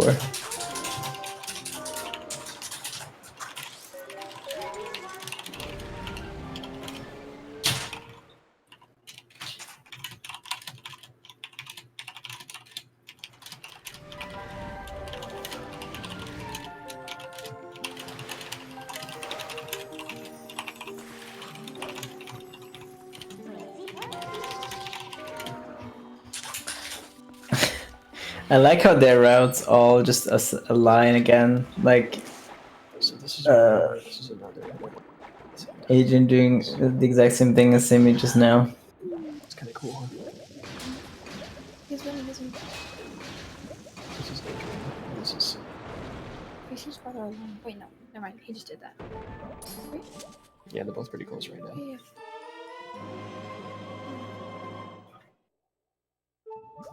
Cuando esté vacío.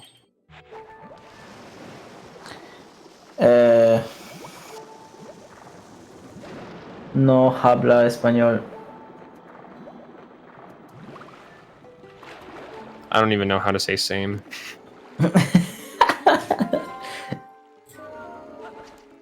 I know. No, that's Italian. I think. Mi casa e tu casa. Or is that Spanish? I do know a little bit of like basic Spanish and a little bit of basic German, but that's about as far as I go. Basic. Oh no, that's really bad. He missed a jump slash. Just a little bit late on that. Actually, it's not good that strat, bad. though. Back up using Yeah, Uber to you get back can to the beginning. yeah. No, back to the room on top. Adrian is entering Snow Peak now. Now Adrian's going to be doing Map Glitch, which is going to allow him to proceed in Snow Peak without being voided out. Basically what Map Glitch involves is you press the button for the map and Midna at the very same time on the same frame. And what that does is it allows you to select a place to warp to, and once you do so, Midna will interrupt that warp, and all the loading zones in the area will be removed. And the void outs that happen in Snow Peak count as loading zones, so those are gone as well. There is actually a task way of skipping map glitch here, but it involves doing like a midnight charge using the wolves.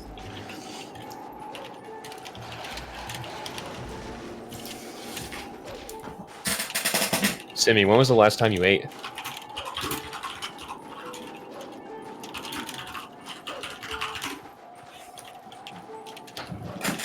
Gotta make sure you're drinking water and eating food. That happens to me as well.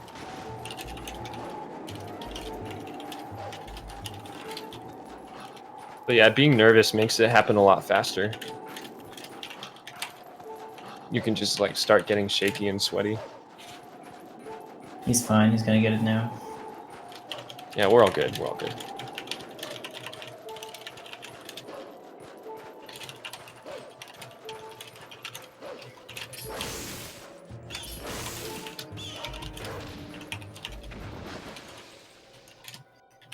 Oh, he died. Ah, rip. His bombs, oh no. I passed my energy on to you, Simi.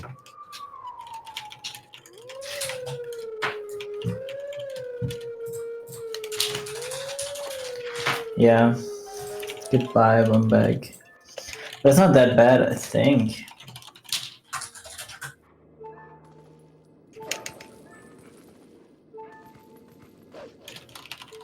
Yeah, Yeah, without the bomb bag, Simi should still be able to fight Deku Toad without a problem. A little bit slower. Got the gem slash that time. Now Adrian just now, he used that Howling Stone so that he could cancel a map glitch. Because otherwise, going into this cave would soft lock the game.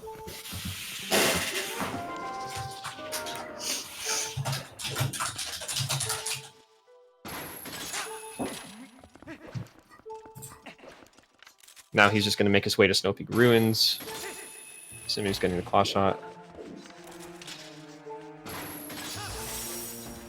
Ah, he got hit by the keys. Those guys are really annoying. Yeah, they're really unpredictable. Like, if you want to claw shot up here and then claw shot all the way to the top without getting hit by them, you just have to do it really fast.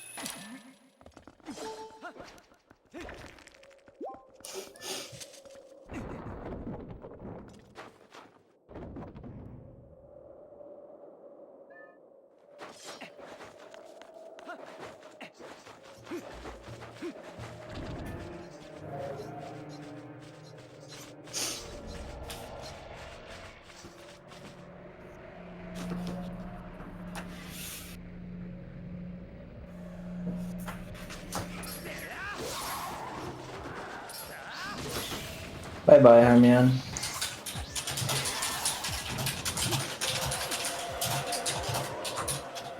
See you later. That's an interesting way to get rid of bombs. Very convenient, actually. I forgot about that being possible.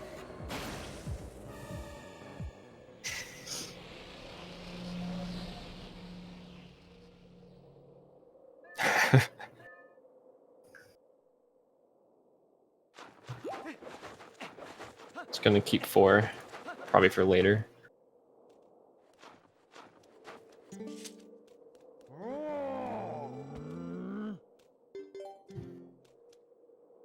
Adrian is going to be doing snowboarding the normal way. Oh, it seems he has... No, never mind. He has bombs. Yeah, he's fine.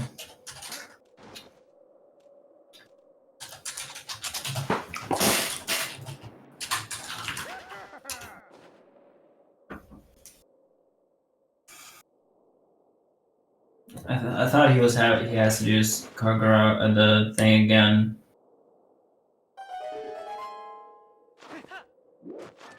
If I understand correctly, Simi is going to be doing more fuel next, correct?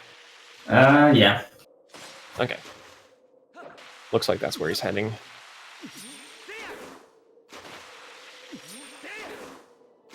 The bomb's rolling away. Oh no. Oh, jeez. There you go. Now, with more fuel, things get really interesting. Neither of the runners in this race are going to be getting the Zora armor. And without Zora armor, you can't breathe underwater, so what do you do? What are those?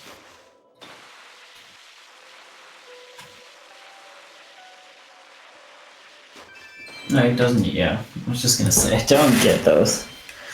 Oh, you see Adrian snowboarding? There's a way to actually snowboard without clearing the fog. It's called blind snowboarding. Mm-hmm.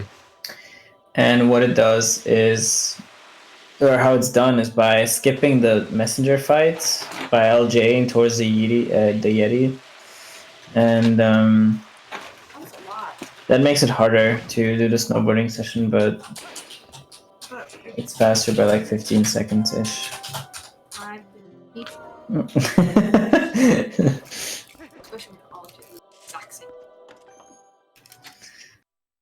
Simikins is gonna do a trick called Vine Clip, Usually takes an average. I think. Notes. Yeah, he's getting hearts. Last time I didn't have much to say because they just slept. But this time we actually went to digital.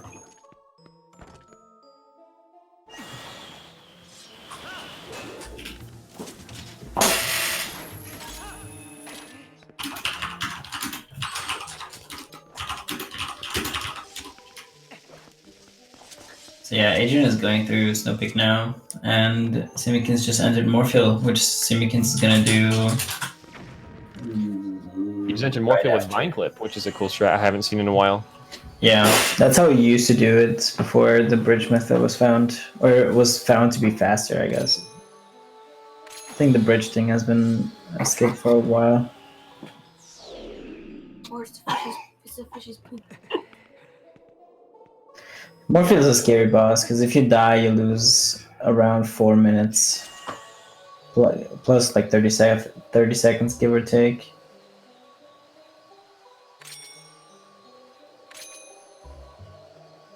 Simi just did a trick where pulling out the water bomb right as that cutscene starts makes Link start floating during the cutscene. And as a result, when the cutscene ends, you'll be a lot higher up in the water and you'll be able to reach Morphle a lot faster.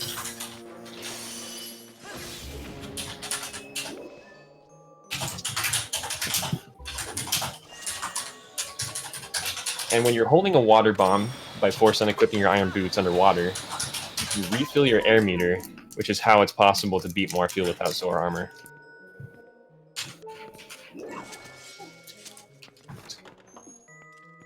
You need advice.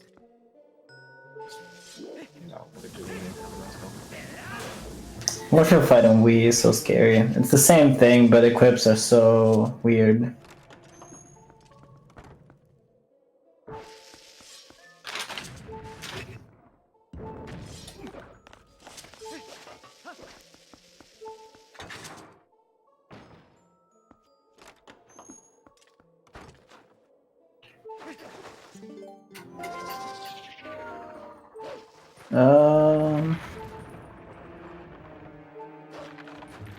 Okay. If he gets the regrab, it's all good.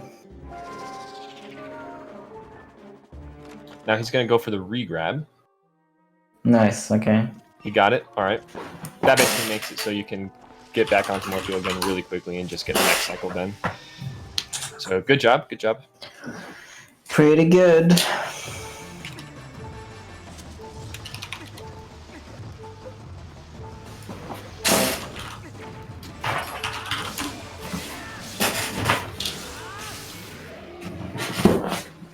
Adrian just defeated Darkhammer. Is going to get the ball and chain.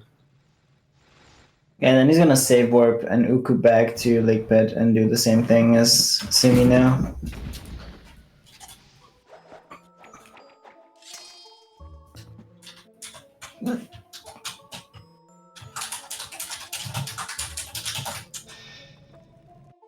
If I were to hop out at some point in the middle of the run, would that be okay?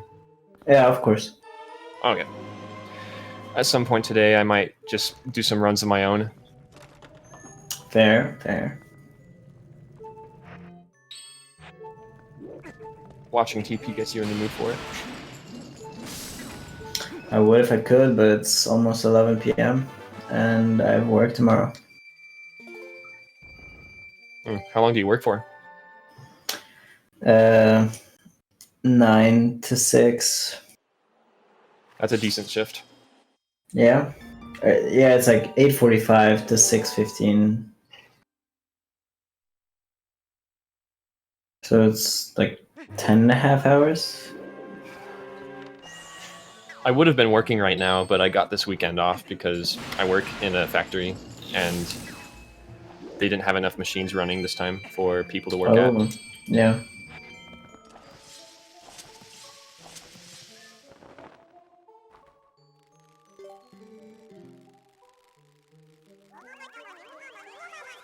Simikins is starting the Minus Desperate Hour segment now. And Adrian is going to start heading over to Morphle. Obviously, he's going to do one bomb. Who's doing one bomb? Obviously.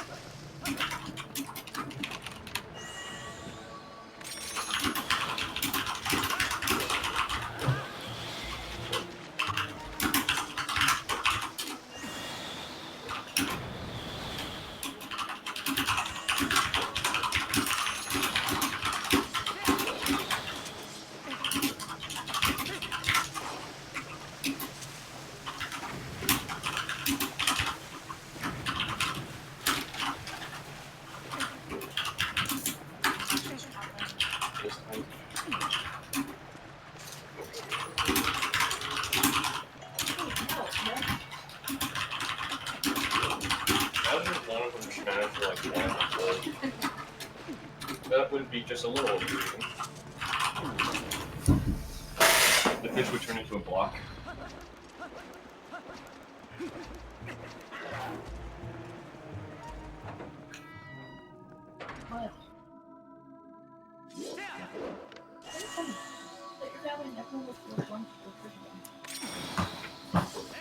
Now Adrian's going to be doing a different method of Bosque skip.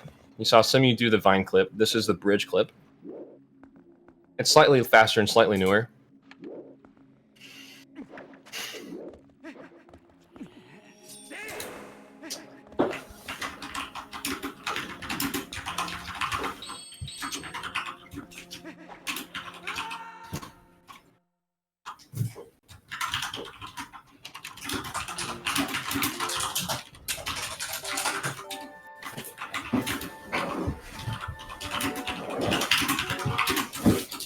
Nice safety save.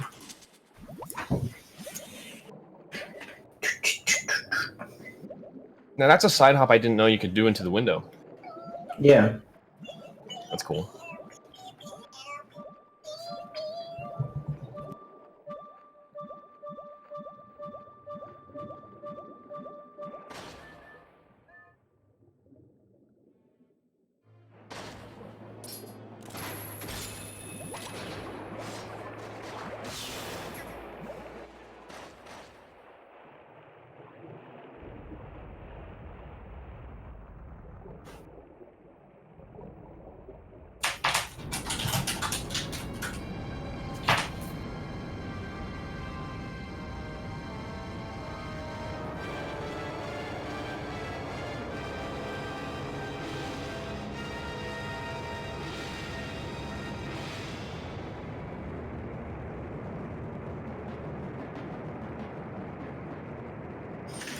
So MDH is like mostly glitchless, but there's like a small, like, quicker way to light up the second cobweb, and it just abuses the fact that it can turn human wherever you want.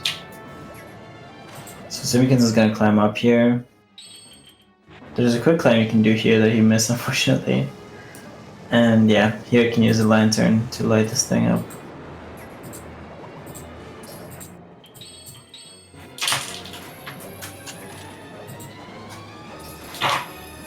Oh, and Adrian seems to have a bit of trouble with more fuel.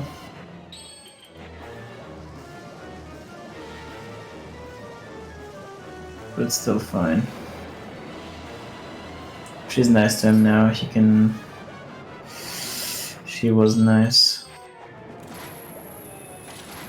Yeah, she's too far away, unfortunately. That's okay, he has plenty of bombs to like retry, and he can even get more bombs in city. Okay, she stopped, unfortunately.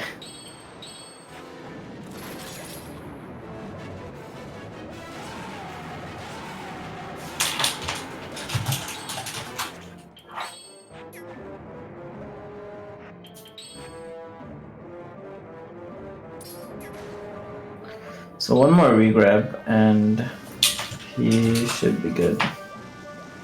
Let's see if he can get it.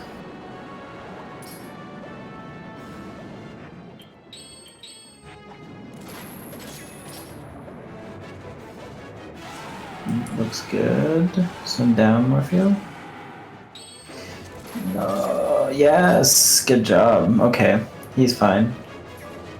Nice, nice.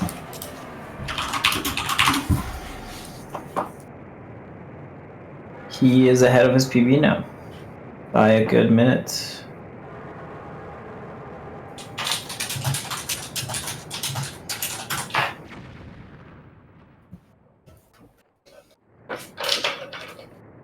Simikins is going for the early. Oh, that was so close. Holy shit. Very, very clutch one cycle right there. This run, both these runs are looking good. Yeah. Adrian can definitely PB. Simi is showing off the Wii route. It's really cool.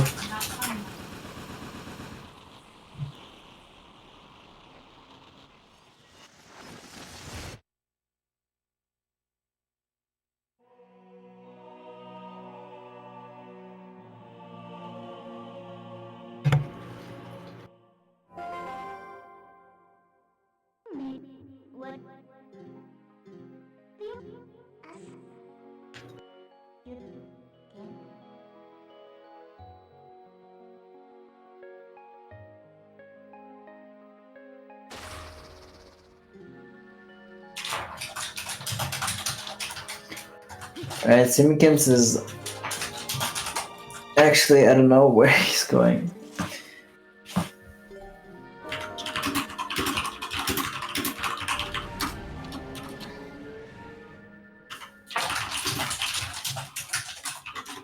All right. Yeah, I might bounce out about now. Alright, JD, good luck with your attempt. Thanks, man.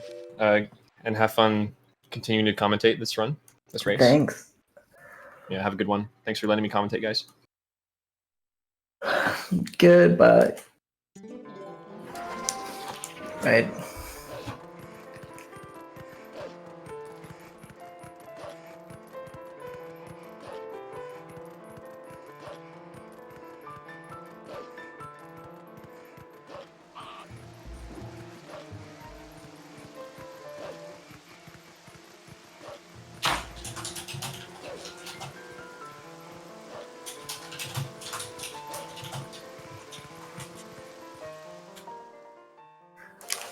So Simikins is going straight to Arbitrus now, it seems. And Adrian is gonna do the same. But Adrian is still a tad ahead of Simikins because Simikins has yet to get the ball and chain.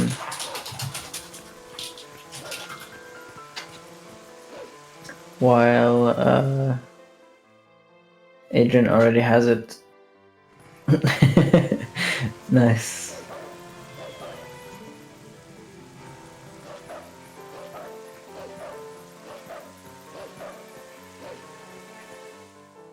So yeah, now he just fired the note and will be shot straight to the Gerudo Desert.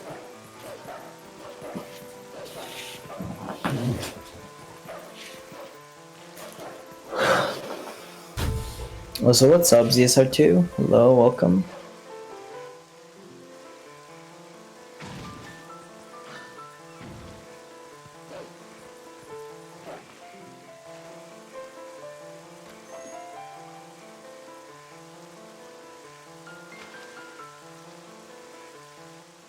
Oh, also interesting.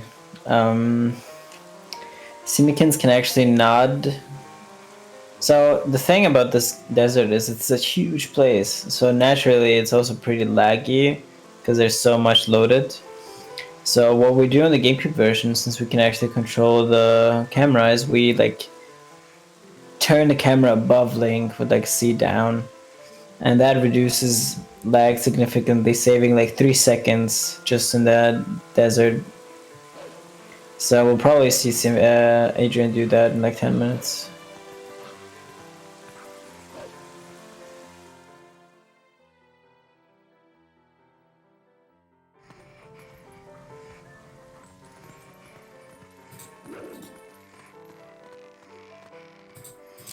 That's an interesting approach, I gotta say.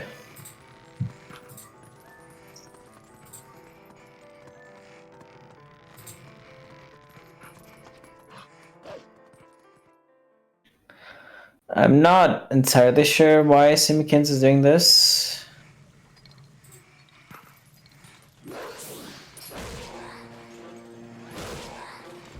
Yeah, I have actually no clue what he does.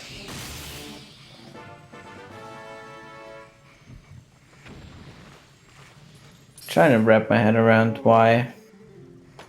Or maybe he's just a memer.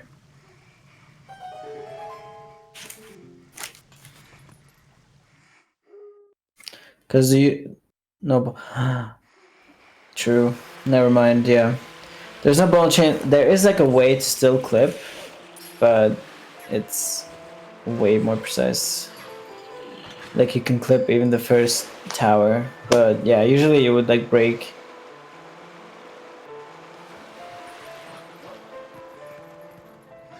That was the weirdest setup ever, but okay. But yeah, usually you would break one of those like wooden pillars as with the ball and chain, and then you can clip through like a wooden gate and the wall as Wolflink or human.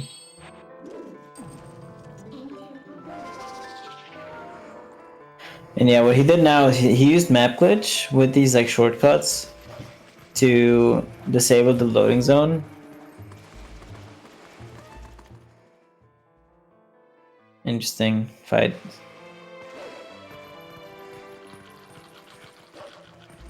Yeah, anyway, so he did the map glitch.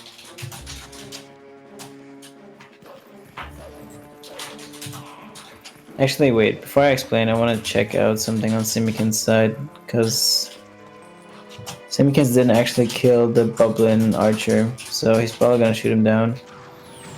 Yep, okay. Yeah, that was expected. You need to kill the guy down there. He's like 99% of the time, he's sniping you down. There's nothing you can really do about that.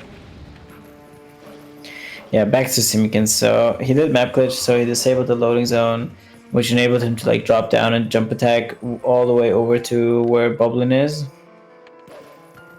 And if you wonder like how could he like trigger that even though loading zones are disabled, well, like it's like still different. It's like a trigger, more as if it's a cutscene, and that one it like extends infinitely down, so you can just like jump attack so far down and just get teleported back up. That's how it works.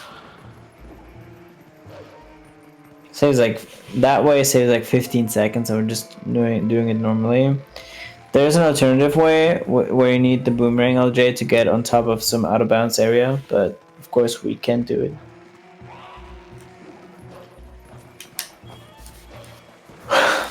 Alright, Outer's Grounds. Pretty interesting dungeon. It's hated by a couple people.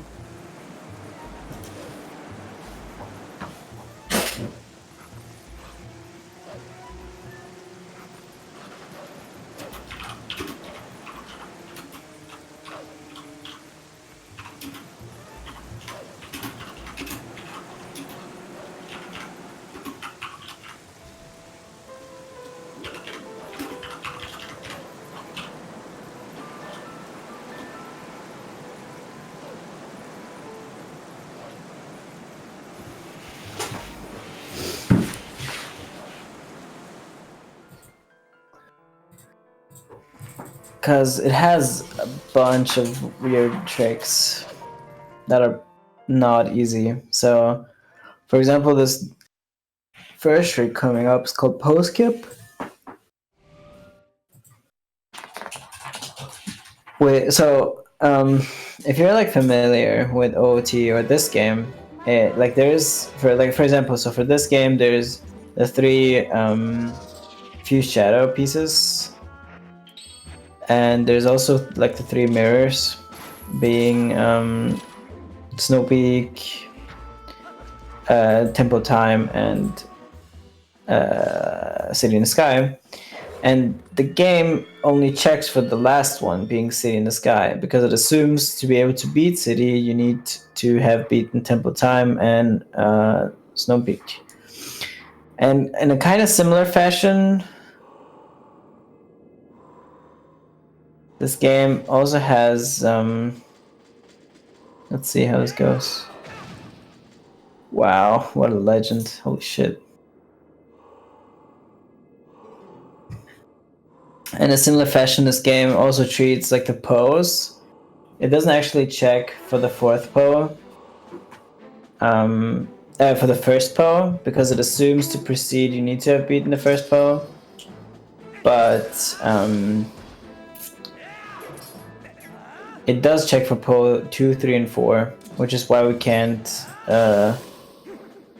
just skip the first and like the second one, for example. Oh, that's such bad RNG. Wow. Mulder wounded.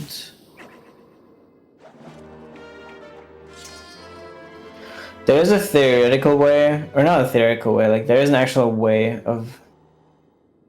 Oh no.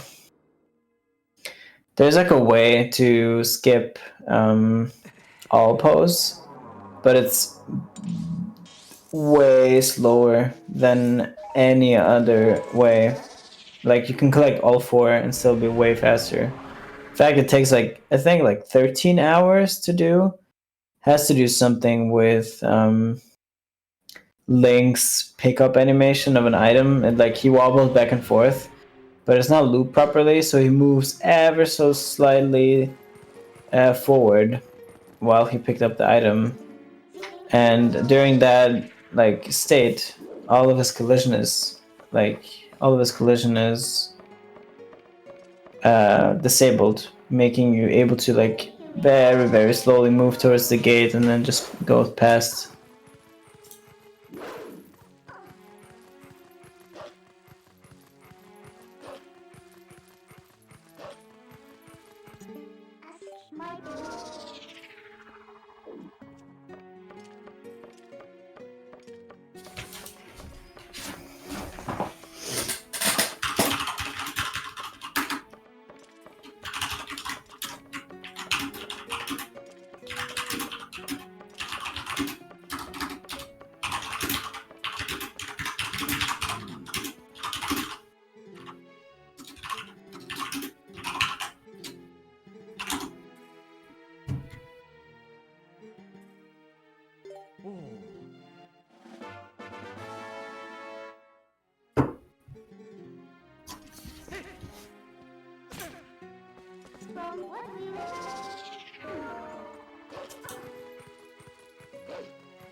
So yeah, now he's pretty much just doing the pose in a completely different order.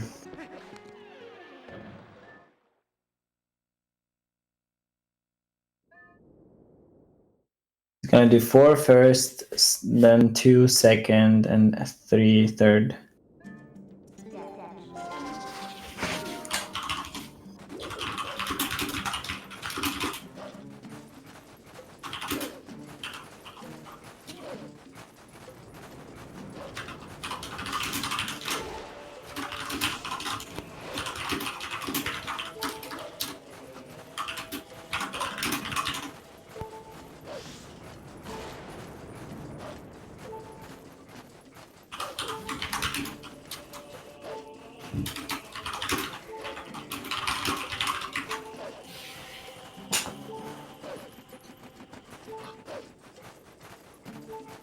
So yeah, on Adrian's side, you'll see what I meant with the other way of going through the desert.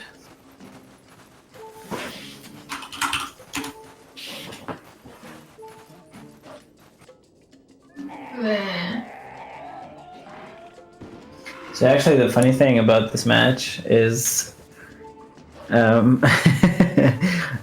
don't think there's actually worse time zones to match up, because simikins lives in New Zealand, while MrAdrian I think lives in Spain. So they have a time difference of exactly 12 hours, meaning that yeah, there's no good time for anyone really.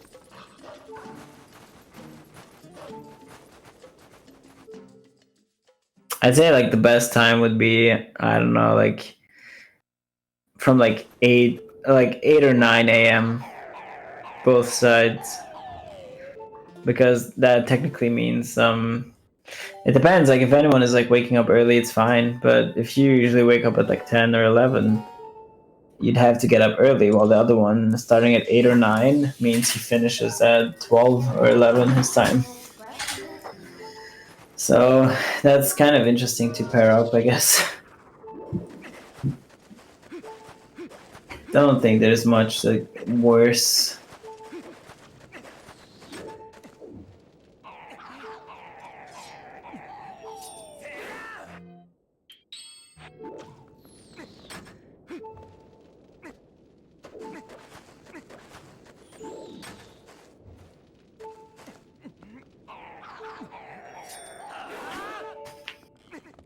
Oh, actually, Adrian is doing the more difficult version I was talking about. for this.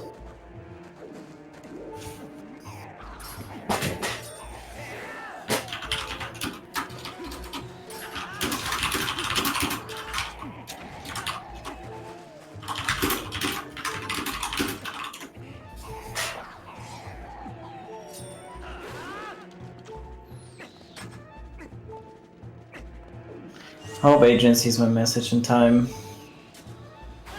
He's very low on hearts, and the thing with map glitch is like you're not allowed to die or else you soft lock. I hope he sees my message. I'm probably gonna type in his chat.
Oh my god, that's so scary.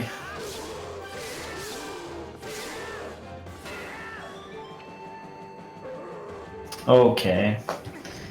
I'm spoiling you guys, but I joined his stream just to see if he's fine, because that was pretty scary, not gonna lie. Because if he died, it would have been run over for him.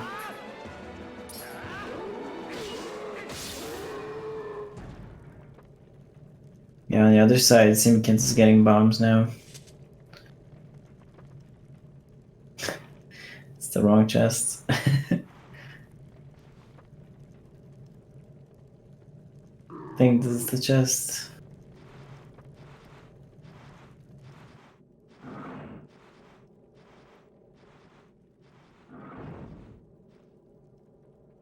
Yeah.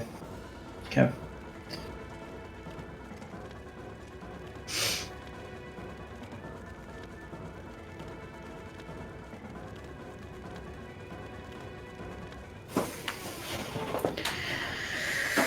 Alrighty. Simikins coming up to Death Sword, which is the mini boss in this dungeon. And Death Sword is actually a pretty pretty interesting boss, especially over the past year or so. Because like when I started running this game, it was theorized that you could skip Death Sword. Then, like 2 years later, Fino confirmed it was possible through TAS. And another, like 2 years later, so like early 2018, mid 2018, Samurai Man actually made a somewhat RTA feasible setup. And Demon was the first person to actually like implement that into runs. And now more and more people are actually brave enough to like go for it. The thing about it though is it's pretty precise, like not many frames, and it's kind of like you need to like have a good camera control, which is not easy to do on Wii. So I want to see if he actually attempts it. He does. Okay, he gets that. Oh, he got stuck. Yeah, okay, he's not trying again, which I respect. So the thing about this skip is also there's a chance of him getting stuck as he did for Simi there. And you could just like have him go around again, but the chance of him getting stuck again, I think it's higher if he got stuck the first time. So essentially, you're just like see if you can get lucky. However, even if he gets stuck and you have to kill him, it's like 4 seconds slower than just going straight for it. Of course, because you have to set up. And unfortunately, Adrian died there.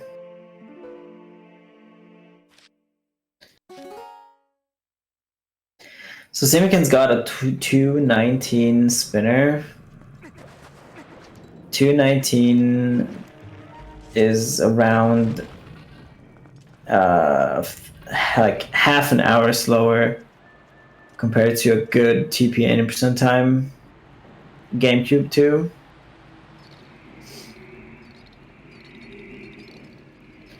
And I think like the rest of the game isn't actually that LJ heavy. Like City has some pretty major LJs, but the rest of the game is pretty straightforward and pretty similar. So interesting. Simkin's actually 10 minutes behind PB, it seems. Didn't expect that, but he did have a pretty troublesome late build segment and beginning too.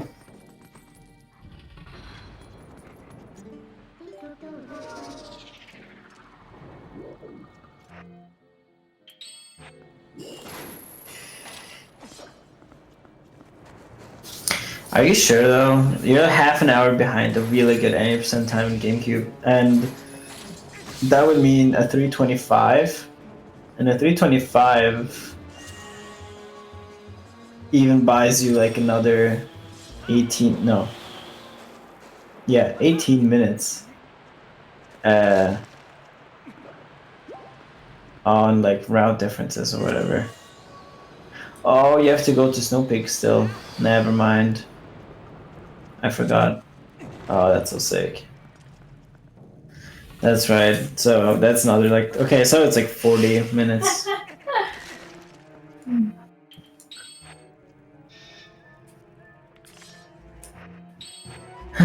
That's right.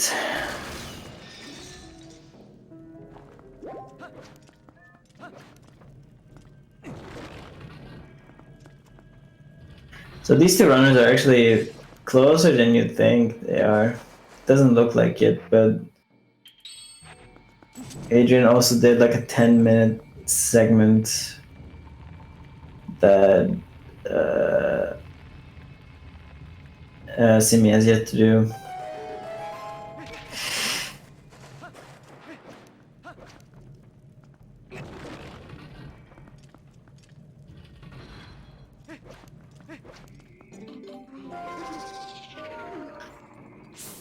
He got bad luck there.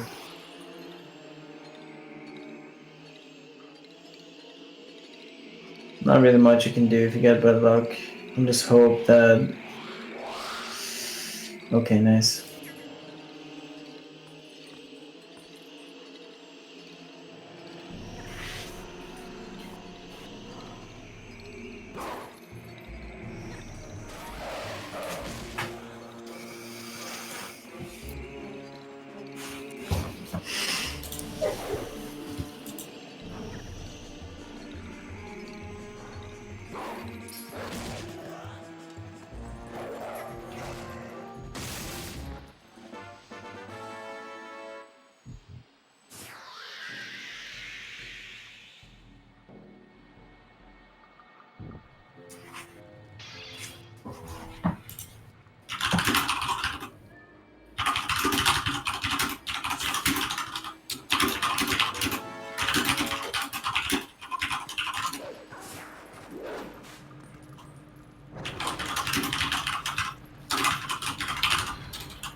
Oh, nice. Simikin just did a thing called early stellar hits.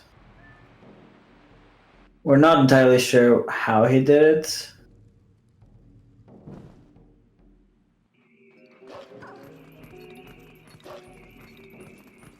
Oh, he accidentally comboed him. That sucks, but yeah.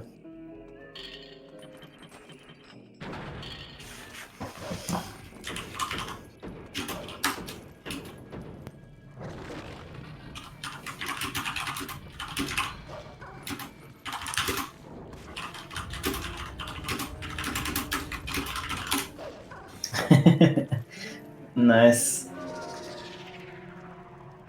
I want to jump attack short. Bracket is challenge.com/ZSR-2, I think.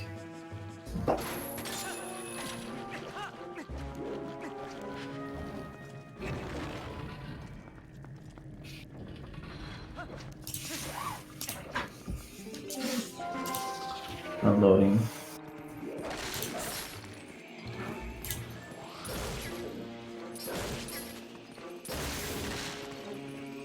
Yeah, it should be fine though.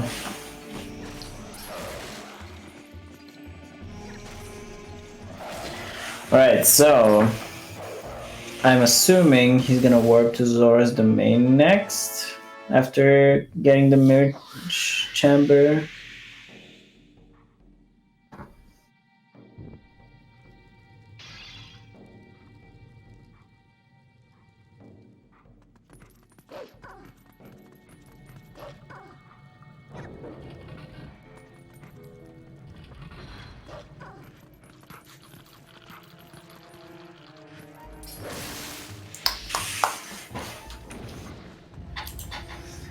Dum, dum, da-da-da-dum.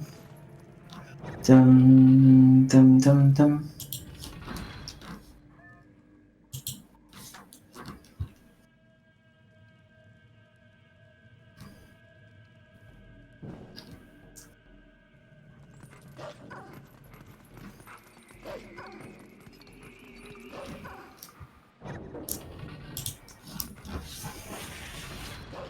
Yeah, Zora's domain.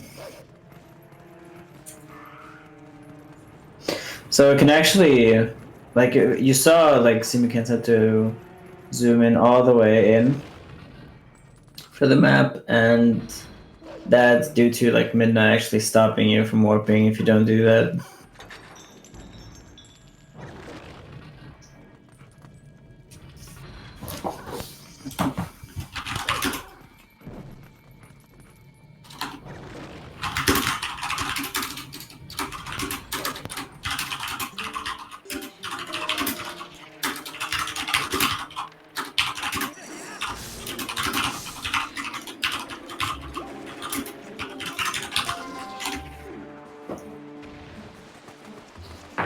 So yeah, now Simkins is gonna do another map glitch here.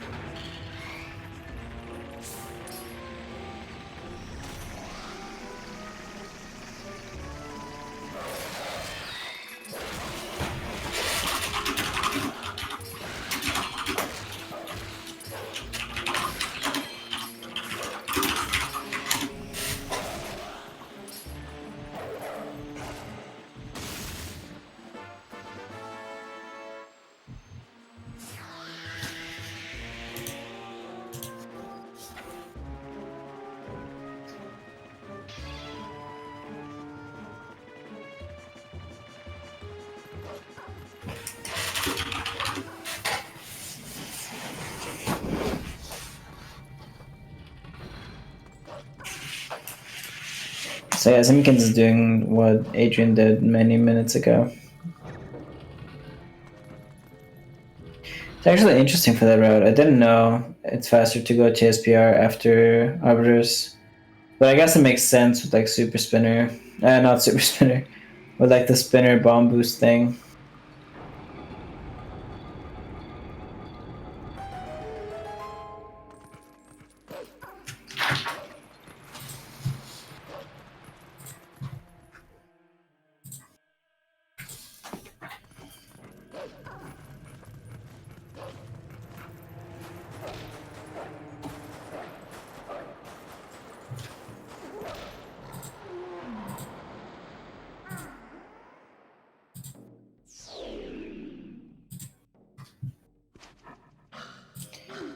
So yeah, as we mentioned earlier, you have to how there, or else you'll actually soft lock. Because disabled loading zones also means disabled crawl spaces, like digging spots, whatever.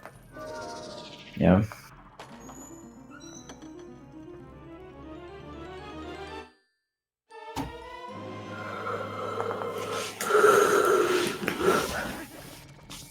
There's actually no way, or I mean, of course there is. There is a way for simikins to also do blind snowboarding on the Wii version, but you need to use like a keys to LJ, which is kind of silly to do. So he's probably just gonna kill him. Is what I'm assuming.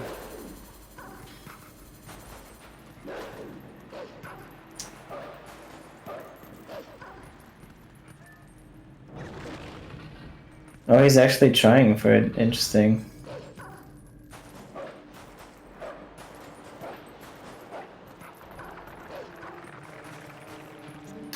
No.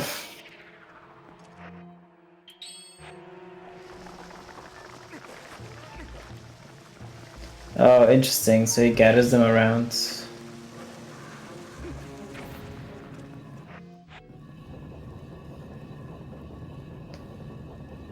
Oh, he missed it. That's insane.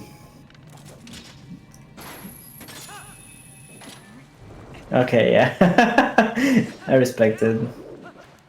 He wanted to show it off. That's insane. So that's how you do it? Wow.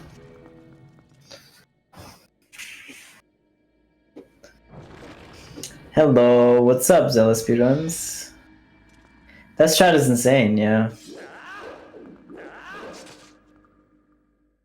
Yeah, now he should be able to quick spin them all, yeah.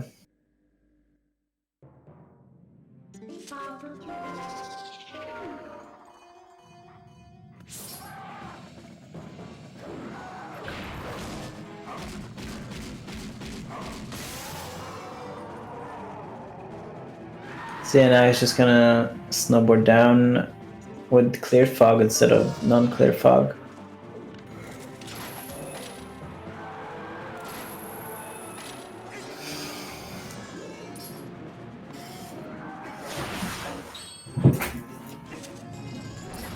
Oh, Adrian is fighting Death Sword using the ball and chain. Yeah, welcome to 1080XX Tricky or whatever it's called.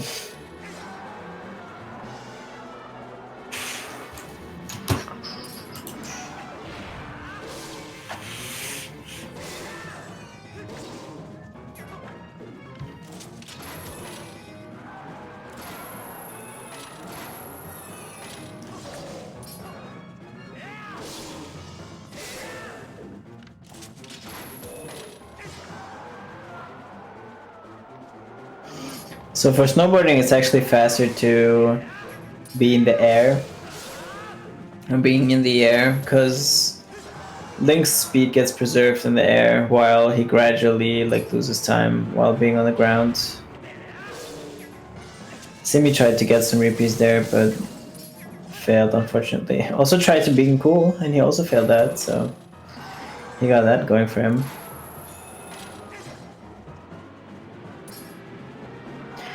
He even missed the red. That's kind of sucky. He's still fine. He can get 2 100 rupees in Snow Peak.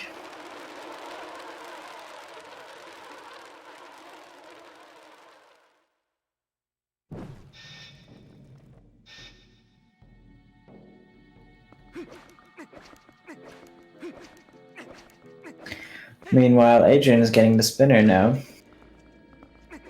So he's about to fight Stellard as well. So this is gonna be a completely different dungeon from what you usually see in any percent if you watch the GameCube version. So definitely pay close attention to what Simikins is doing. The first difference is already he's not entering in the GameCube version left door, in his case right door. He's going straight for the center. So he's kind of has to do it casually for the most part. But there is one strat he can do to speed the dungeon up quite a lot. So now he's going to Ito. But he's gonna ignore his soup invitation. Pretty rude, not gonna lie.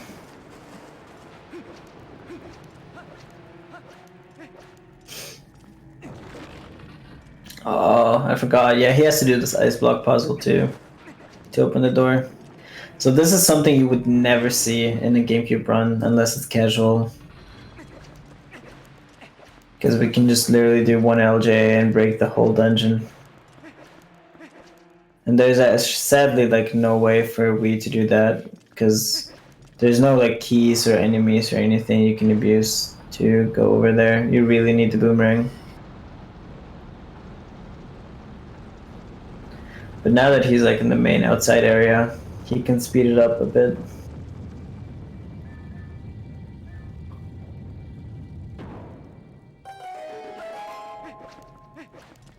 As you'll see here.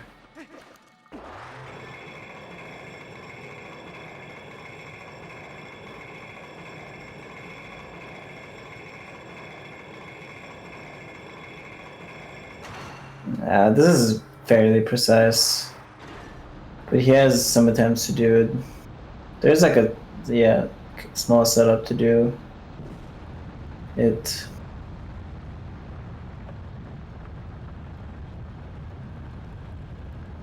And the Wolfos can mess with you, whatever they're called. Oh, they're running away. Poor doggos.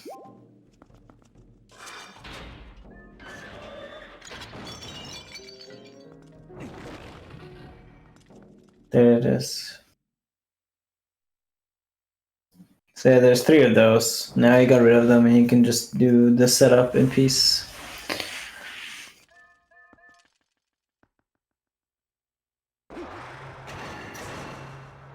Nice brick site.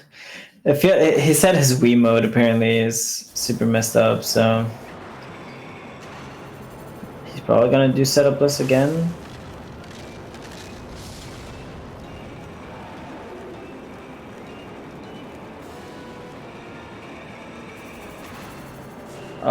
Almost.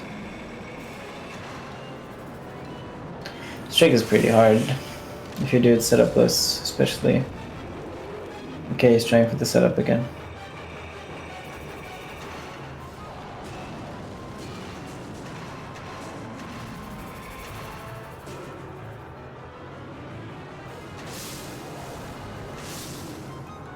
Ah, darn.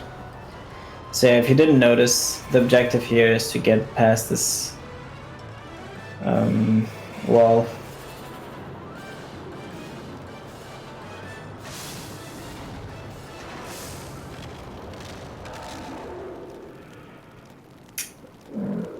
Yes, okay, very good.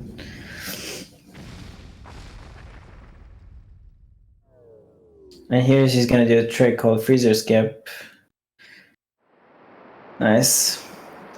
It's even harder on the Wii version because you can't change the camera to your liking. But that bypasses a lot of snow peak.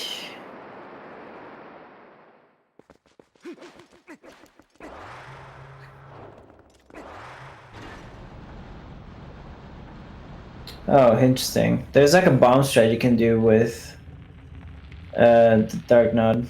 Not Dark Hammer, I mean. But he didn't do it.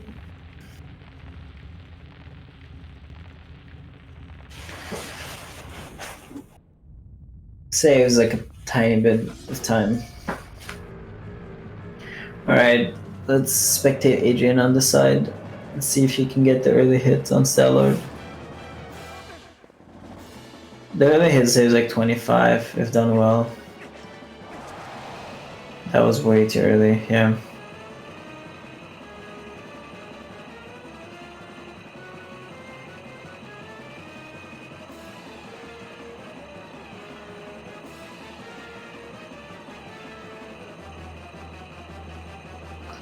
So now Simikins is getting the 100 rupees from this ice bubble. Nice.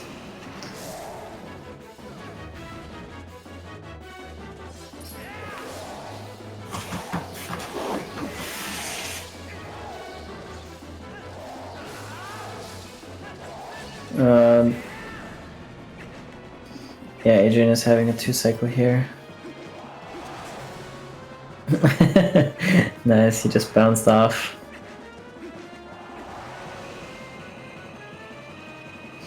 And now both of them are actually set for the cannon.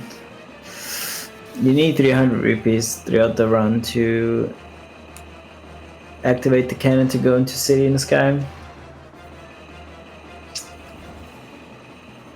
They're really close, actually, right now. Adrian is like, Adrian is like 5 minutes behind, I would estimate right now. Because he still has need to do like all the mirror chamber things.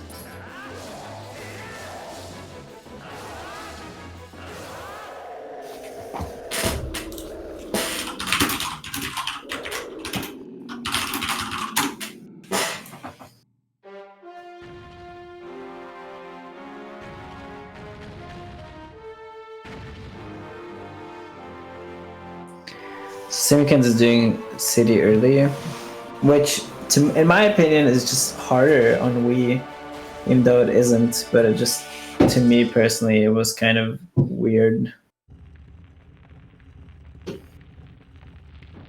Should be fine, yeah.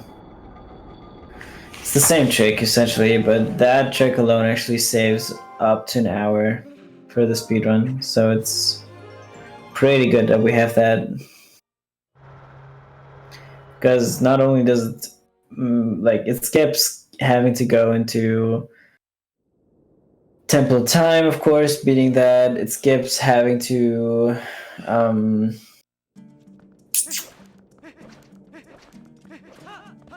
skips Snow Peak, it skips Temple of Time, it skips the whole, Skybook quest. So it's quite a bit.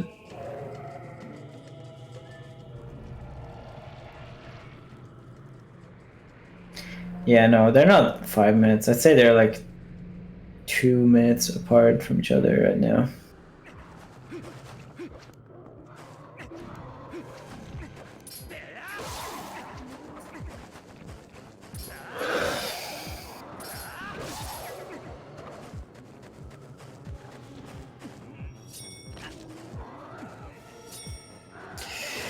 Okay, Adrian message or killed the messengers. Simi is about to enter City. City is also going to be a bit different from what you're maybe used to GameCube.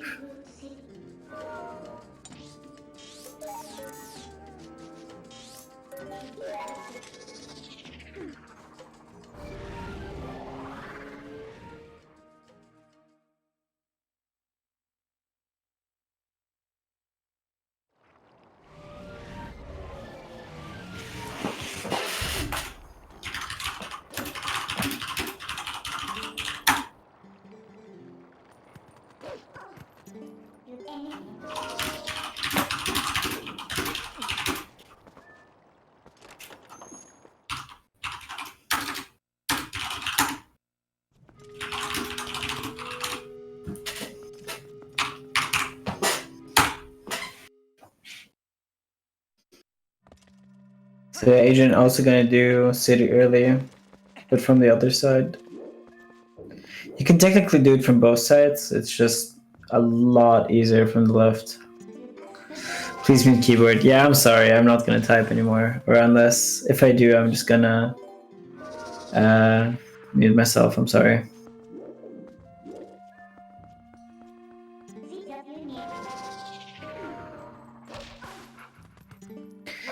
Simikins is getting water bombs because he needs them for Water's End later.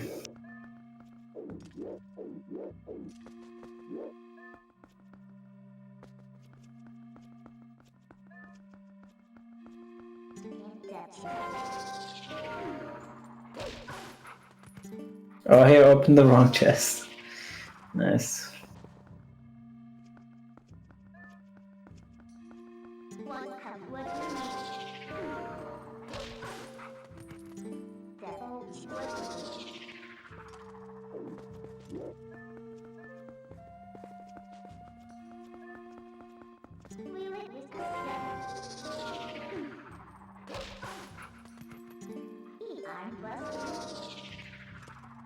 So yeah, this first room is already gonna be a bit different because in the GameCube version we can just do 2 long jump attacks over,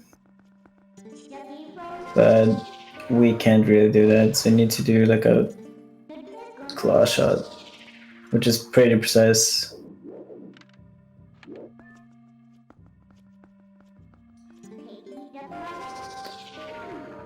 And then you have to do this. Yeah, I think if you do this like on like task levels, it barely is lower or breaks even for sure.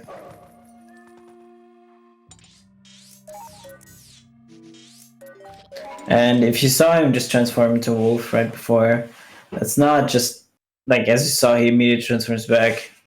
There's actually like you need to imagine like an invisible rope right in front of the door. And if you touch that rope with your feet, it triggers a big fan in the main room to start. And for Link, it's like for human Link, it's his feet, but for Wolf Link, it's his back paws that actually trigger that. So if you ever so slightly like go slow in front of the door and open it as early as you can with your like back feet, not actually, or like your back paws, not actually triggering that invisible rope called like that trigger, then the fan never stops or never like starts to spin, which saves a lot of time because you can actually bypass like half of the other side of City in the Sky.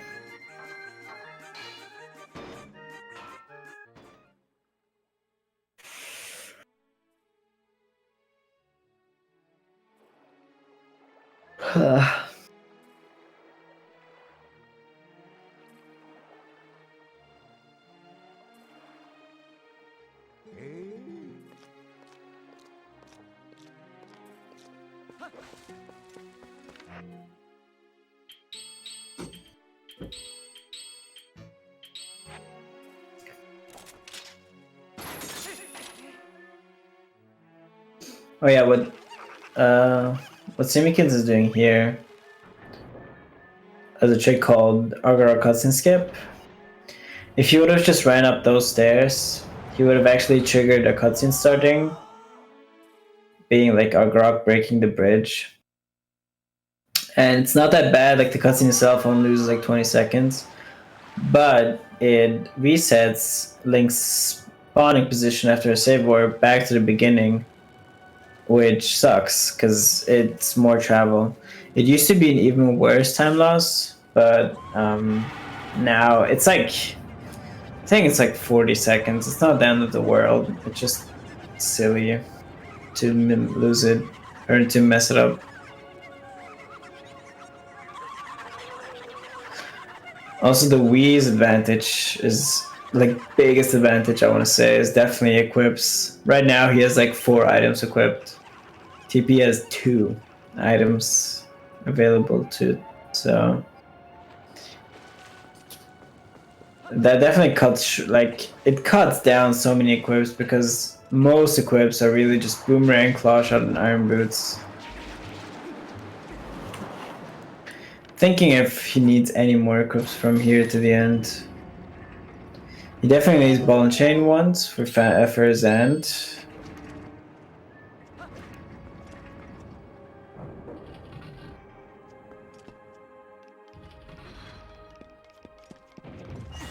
Oh yeah, by the way, those fans are just a joke, by the way. You can just roll past them like that.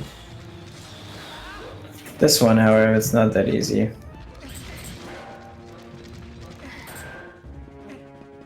Yeah. Still bypassable, but not as easy as the other ones. This room is also usually loaded with LJs. Most of them aren't really necessary, but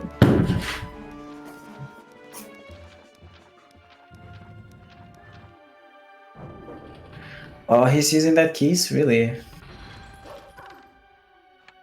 Oh, that's insane. Wow. That's actually insane. Simikins is nuts. Meanwhile, Adrian also made it to City. Yeah, Yeah, they're not that far apart. It's like what, 7 minutes, 5 minutes? So he lost a bunch of time on the early city segments.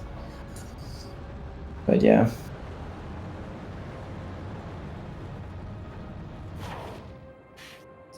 Again, you can't forget, Adrian is a beginner of this game, so it's expected, of course. And Simikins is running the V version, which is like by default half an hour slower. At least for this route.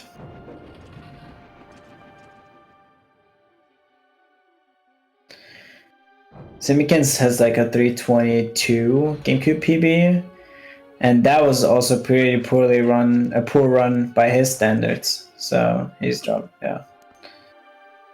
So if he actually like, I'm assuming the next GameCube run he's doing, he should probably be getting at least sub 315 or something.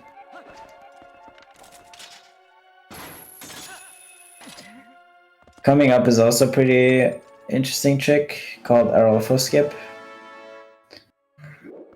So this mini boss in this dungeon is called Arolfos.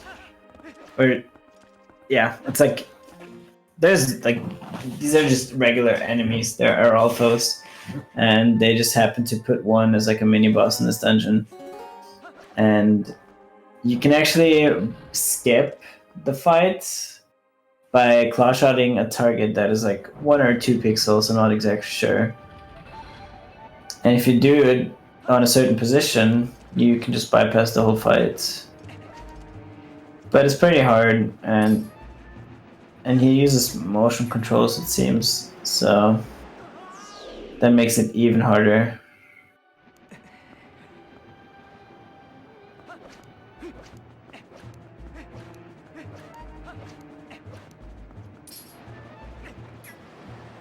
Because again, it's a 1 or 2 pixel window.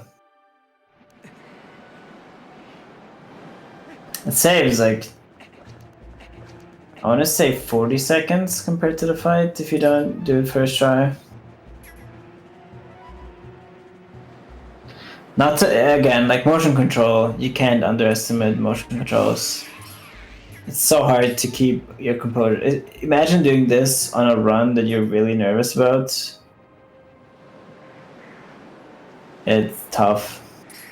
It's even tough to do with a control stick while being nervous, not gonna lie, and having a shaky hand here means probably not being able to get it.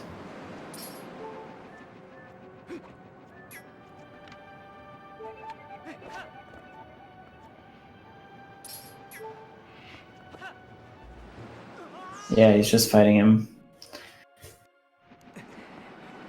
He has a second phase where he's now like flying around aggressively, but you can just get him from the air pretty quickly. Like that.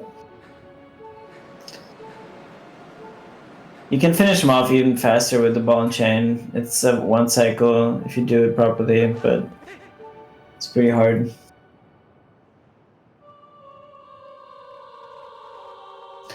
Don't know if he actually skipped him in his PB. It's kind of ballsy to go for in a run. Oh, Adrian game over. I don't even know where. Where's that? Oh, here.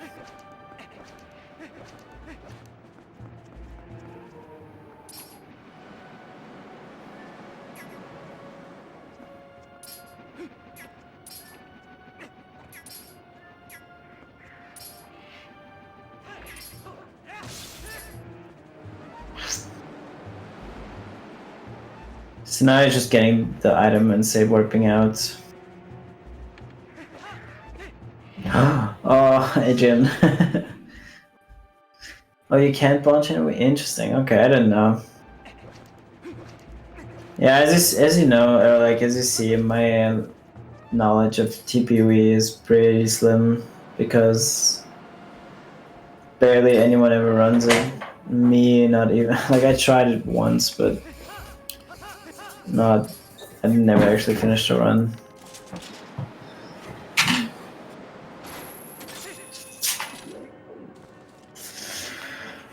Yeah, I'm gonna head out in like 5 minutes ish.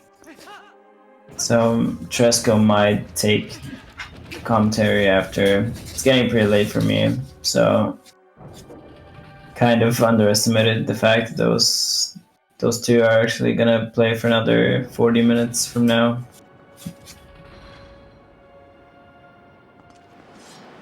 Or an hour even. Definitely an hour, yeah.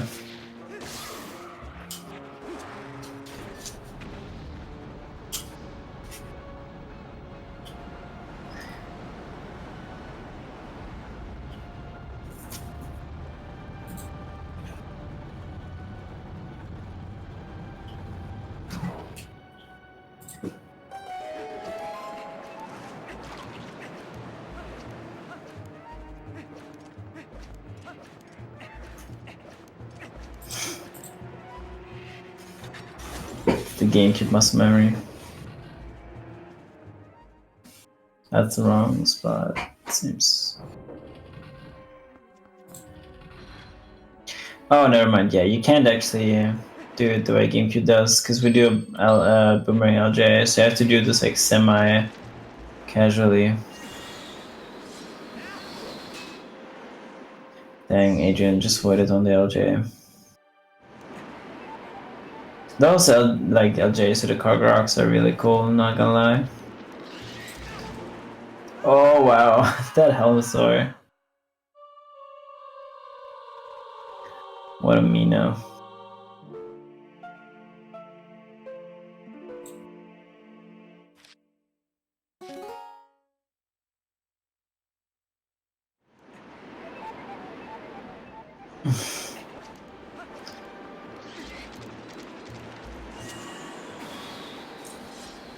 Yeah, also that Helmasaur.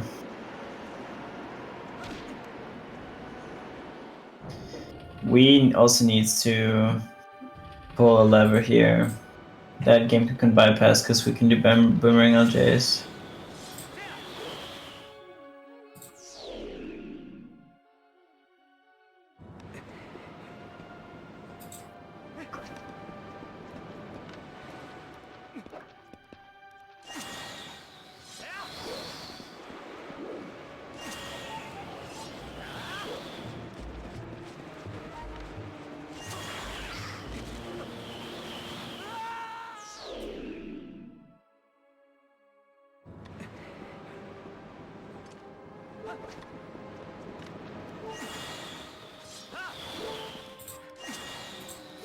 Oh, this is so fast.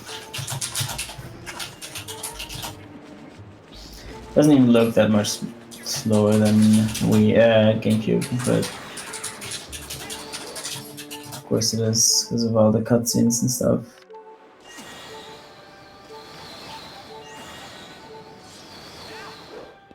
Oh, that LJ barely reached on Adrian's end.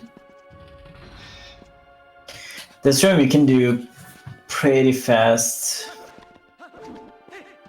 You can bypass one extra cycle on those spinny guys, the fans or whatever. We need to be really fast in aiming. Wii has a small advantage because way faster aiming than GameCube, but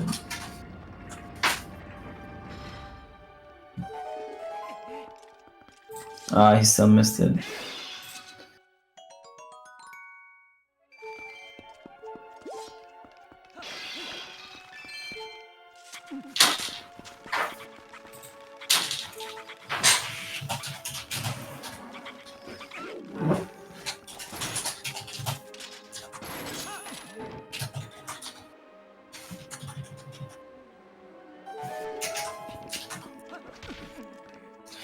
Alright, I'm gonna call it a night. Thanks for having me on commentary. Next race that isn't starting at like 9 PM. I'm definitely commentating till the end.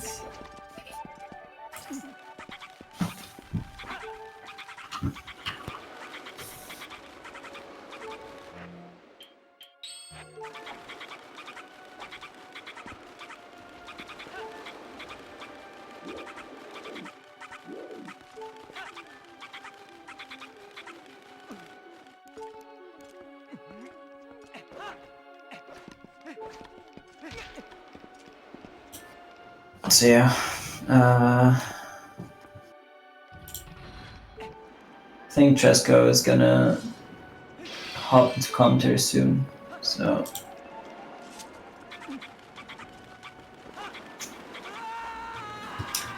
bye bye. Good luck to the rest of the run, you guys.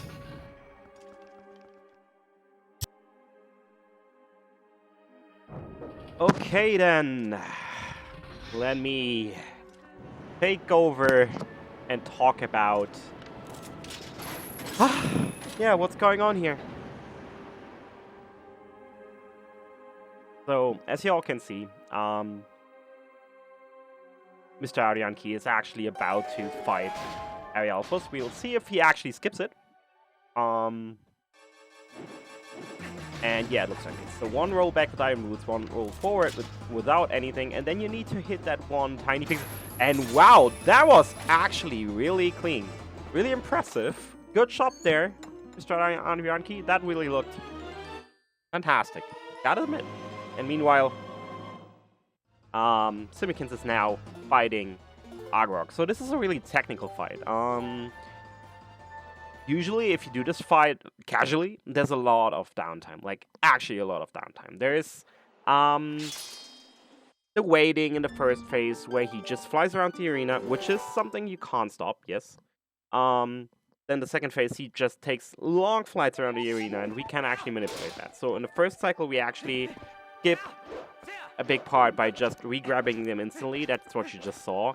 And here, Simikins just rolls off and voids, because this will reset Agrok's position back to the main arena.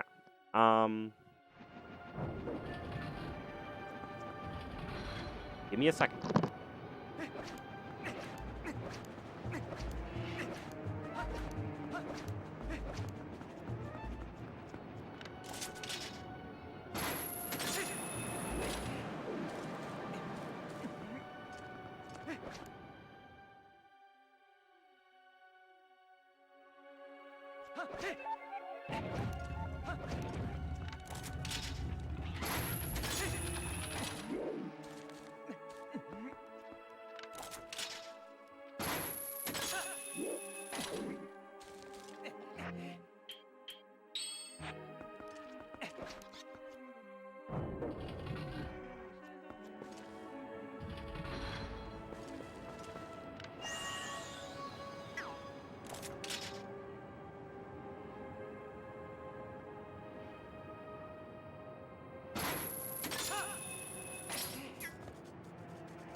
Right, so they just saw what the Simikins did. This is called a flame skip. So basically, Agrok, once you get up to the towers, or generally in his animation, it works in cycles. So what we do here, we wait for him to actually start breathing fire. You actually hear a big scream, and that's when we actually go up to the P-heads. Then we just take a few cycles and use this strat where we just use Iron Boots to sink down as soon as the fire passes the P-head right next to us. And this actually causes Agrok to actually stop breathing fire early and turn around, just because he thinks, okay, we dropped down, so I need to start breathing again. And that basically allows us to just instantly claw shot onto his back. This is different in the first two cycles, which are identical, and then in the third cycle, which actually makes it slightly more different, because Agrok actually turns around in the mid of his animation. Here, you just saw the final flamescape on Simikins' end. Fun fact about Agrok, by the way, this is the only boss in the game that doesn't take any damage from the wooden sword. So there were people that actually tried using glitches to just end the game with a wooden sword. This has a bear, and this stops being possible, however, and locks you out of from finishing the game at Agrok, just because he doesn't take any damage.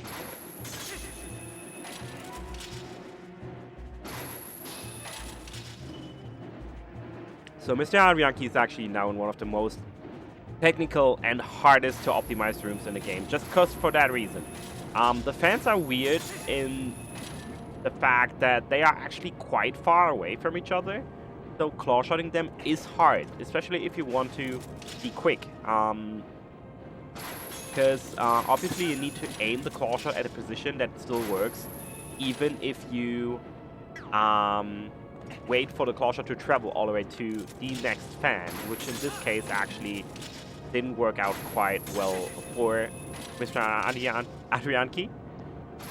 He got to the second one. Now he needs to take another turn though, because he wasn't fast enough. Give me another second. I'm sorry, guys.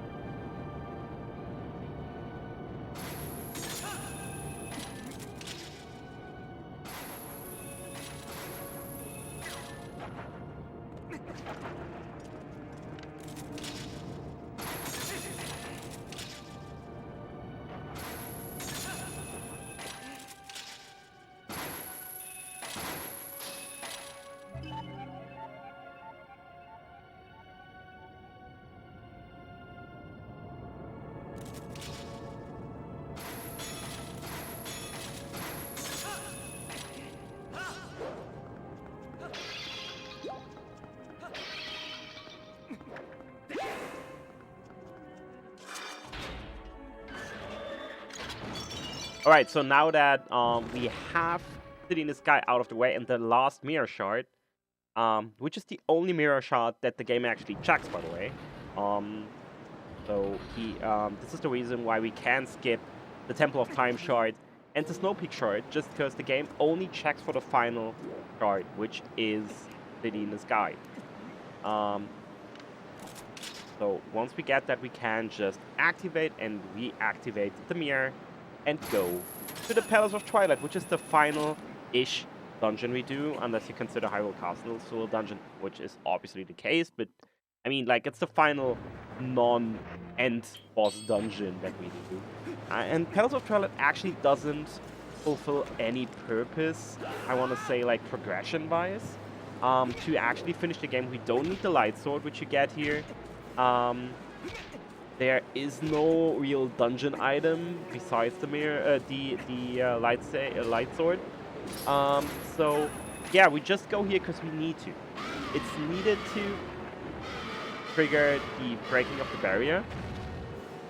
Obviously, and this is the only reason we do this. If we had any way to get past the barrier, go through, we could completely skip this because the light sword is actually not needed to kill Ganon, and it's not even used to kill Ganon. Like, the animation is not coming back at all after the Palace of Twilight. It's not even active in Zan, which is kind of fun.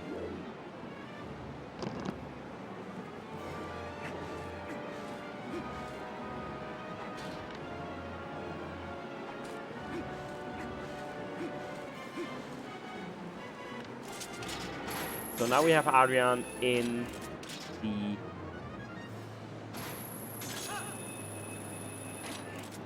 in this guy aggro fight as well. And he said he missed the double grab on the first cycle, so he had to actually claw shot after grabbing. That's a big time loss actually, because it takes a while compared to the one cycle basically, where you don't have to wait for Argrok to get in position and then claw shot up. It's a pretty big time set.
Sorry, by the way, guys, for me being a little AFK.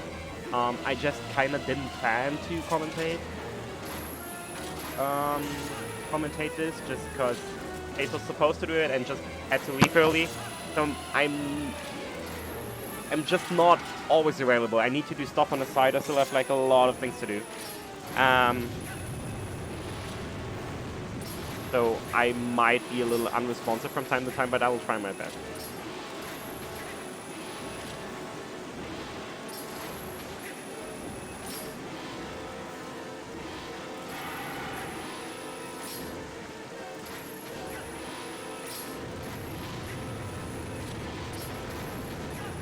So now that Simikins actually did the first side of Tale of Twilight, he just needs to do the second side, which is really similar. It's just a little different from the puzzles, but in general, like the structure is the same. On the Wii version, we actually need to use like the little elevator to get over. On the GameCube version, we can just LJ over.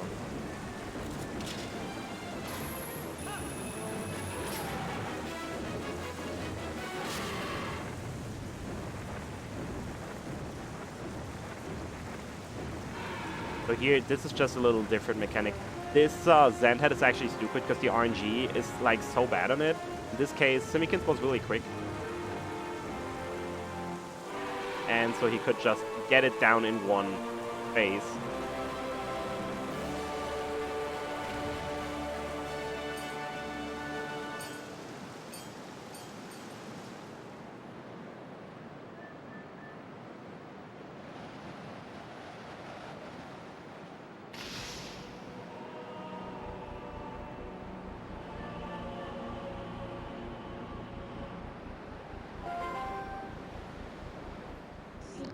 So there is quite a bit of manipulation in these rooms that you can just do.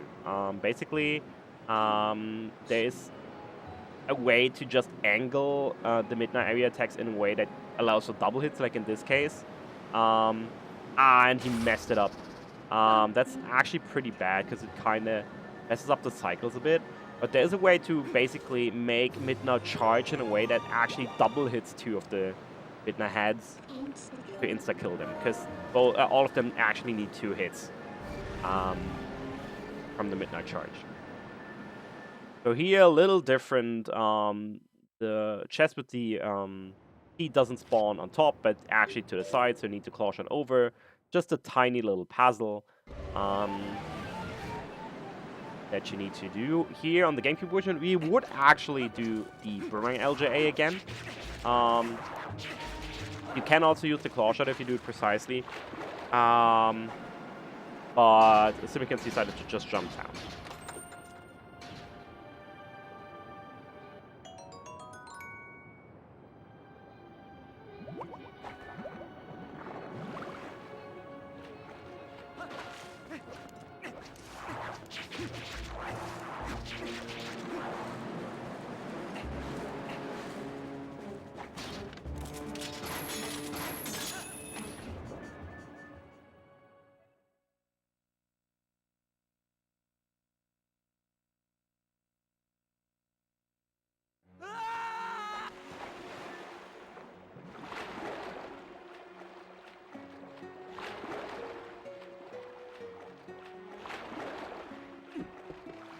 So now Adrian is doing basically the same thing that Simikins just did. He will just transform into Wolf, zoom in to actually be able and be allowed to warp, and then warp to the mirror chamber that he's currently searching for. There he goes.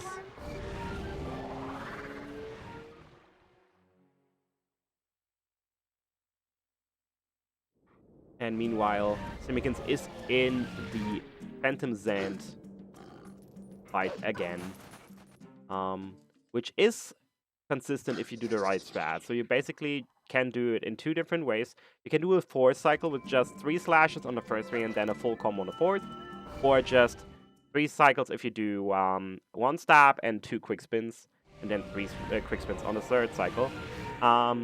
This is a specific way of damage manipulation, so Phantom Zand never goes into his permanent warping phase where he randomly pours around and you need to wait until you can hit him again.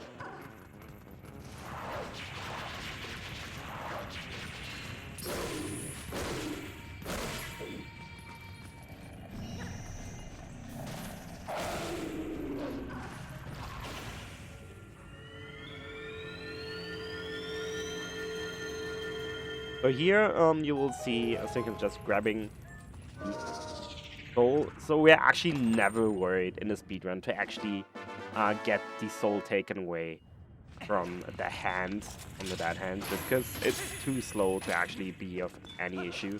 The only reason, or only room where it can happen is this room right here, just because obviously we speedrunners try to be fast, and we try to be too fast, and sometimes we just miss a jump to a platform, causing us to actually get the ball taken away. But you have plenty of time. Even if the hand takes the ball, you can just clash at it to make it drop. And now we'll get the butter sword.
So now you see it on simikins, on Adrian's side. He actually messed it up. He actually jumped attacked on the first attack. And this is just a damage value that actually makes Phantom Zand instantly go to the next spawn. And that will just completely mess up the cycle. Apparently, Adrian doesn't know the strat yet. Or he actually, yeah, it looks like it. So now he's constantly warping, which you can see now. And this is a lot slower, and he'll even do it if you stand right next to him. So you just need to wait him out until he does shoot his ball again. And this is actually harder, just because you need to listen to the audio to even see where he's landing. It is a lot slower. And yeah, this will just take him a gigantic longer amount of time than if he just did fast strat. But he'll learn it, I'm pretty sure he will.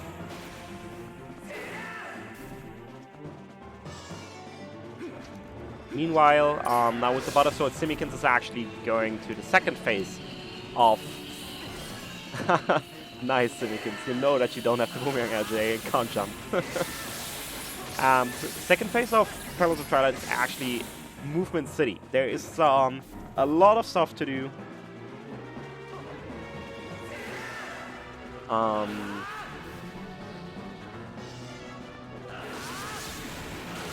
And lots of movement to do, especially. So Adrian, for the second fight, just notice, don't quick spin or jump attack him. Just do 3 slashes for 3 cycles. Like 1, 2, 3 slashes individually for the first 3 cycles. And then on the 4th cycle, do a full combo. And that's all you need. So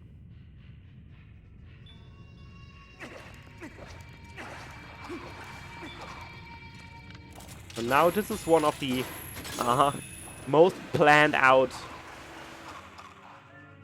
rooms in the entire game.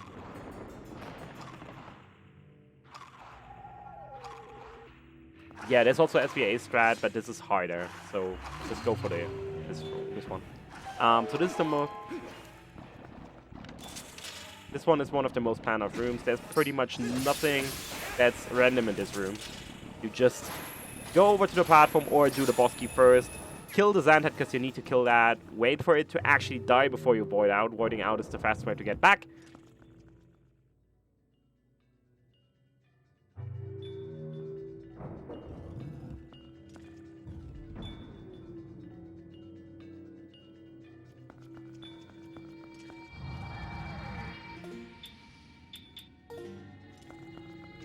And then we actually move over to get the boss key. This is a somewhat weird strat. We actually make the fog go away by using the light sword to actually see where you need to aim. And we aim at the tiny little spot that we can actually reach with the claw shot from here, making it unnecessary to jump over. And then quickly Simikins lost his Wii remote control.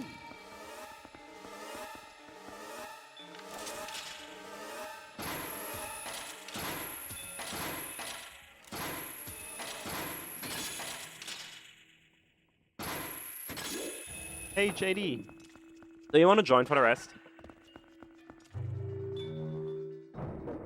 Because I'm kind of busy doing stuff on the side, so it's a little bit complicated for me. But yeah, basically what you need to do, you need to go to the Zen head on the side.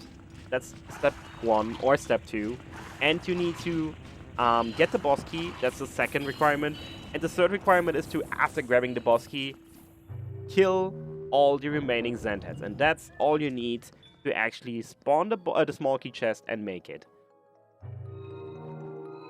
So there is this room that's called the early platform room, just because there's a lot of platform shenanigans. There is one cycle of platform on top that you can make. That actually allows for a platform cycle that was not intended by the developers. And it is 12 seconds faster if you can make it, but it's a lot harder to make on GameCube just because there is no boomerang LJ. So you need to be super quick, you need to be good on the timings. Also, good job, JD. Fantastic. And we'll see if Simikins can make it or is even going for it. This probably already killed it. On Wii, this is super tough to make.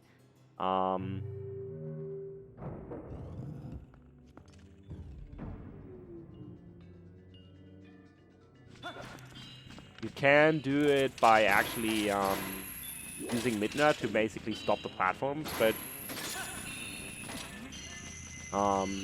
yeah, in this case he didn't make it and he needs to wait. Oh, he actually made it. So there's one cycle even earlier, I believe, on the GameCube, that you can just make. It's with LJs.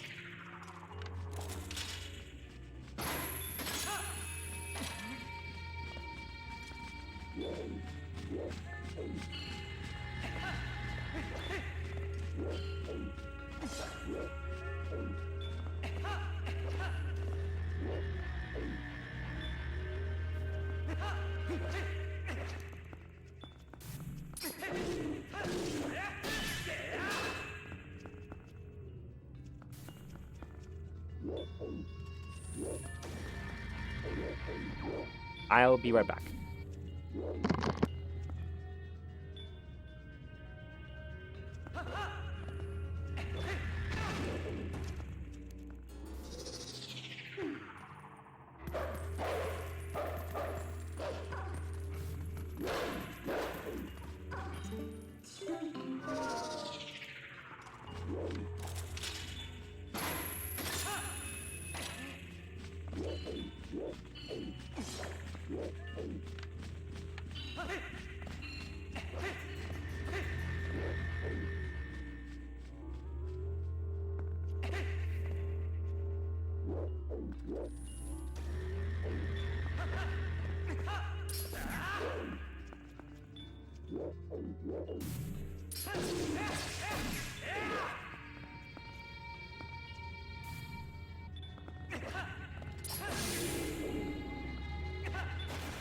Alright, so the Zen fight. This fight right here is the only reason why we actually need to grab the ball and chain. There's one phase, which is the phase that is similar to the Blizzetta fight in Snow Peak, that requires us to use the ball and chain because it's the only item and the only weapon in the entire game that allows us to damage Zend. So, for the first two phases, there is actually a one cycle. For the Forest Temple phase, this is really hard, however.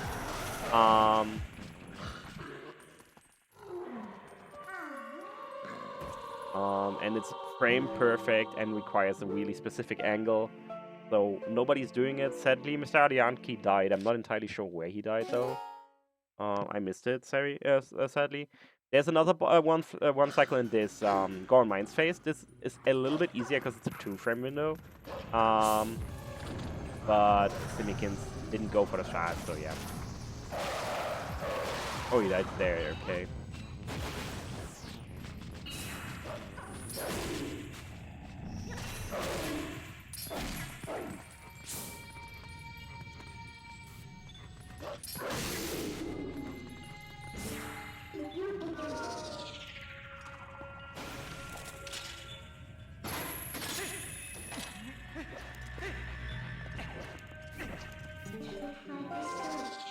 So this is the third phase. This is the water zen phase.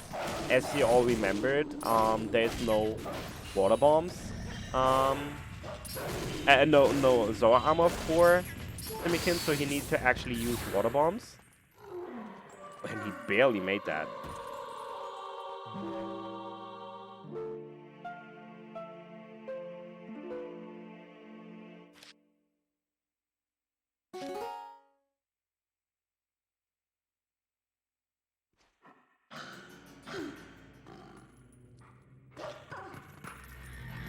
So you only need 2 bombs, which is the 2 remaining bombs you usually have in the any persona on GameCube, to kill Water Zan, and you use the final bomb to actually trigger an area full when the 4 Zand heads actually come out of the ground and the eyes come out of the ground, because this is the moment that actually decides in which of the big Zand statues Zand is hiding.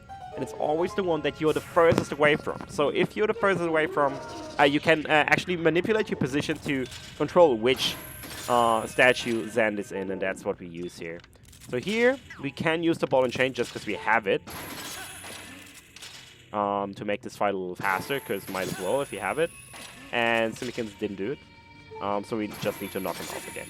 This is also, for whatever reason, again, a resemblance to the Forest Temple, to the Ook fight. I'm not entirely sure why Nintendo did that. It would have made more sense to actually, like, resemble another dungeon. There's plenty to choose from, like Arbitr's Grounds. Temple of Time could have been one. But they decided against it. So this is the infamous Snow Peak phase that I talked about. This is the only reason why we get the ball and chain. And this is stupid, because if we didn't have this phase, I had a way to damage Zand otherwise, or just skip it, it would be so much easier. Also, Adrian finally made it past this room, and I believe he really can push now. So Adrian, remember, oh yeah, already probably passed it with the delay, but yeah. 3 hits on the first 3 phases, and then 4 on the final one. Also, a special thing about Zand, Zand only takes damage from the final hit of a combo.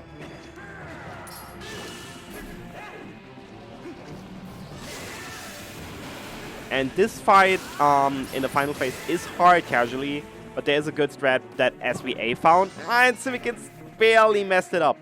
So you actually need to wait with the first combo until one of the pillars on the side falls down, and then you have the perfect distance.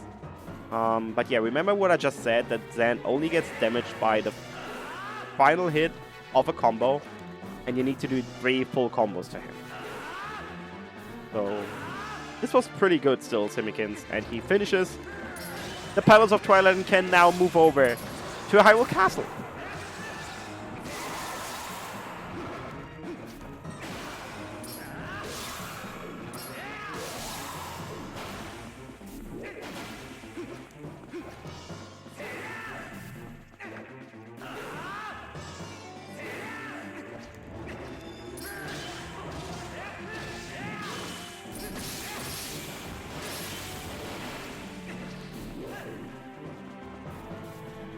And great as I am, I just broke the screen protector of my phone.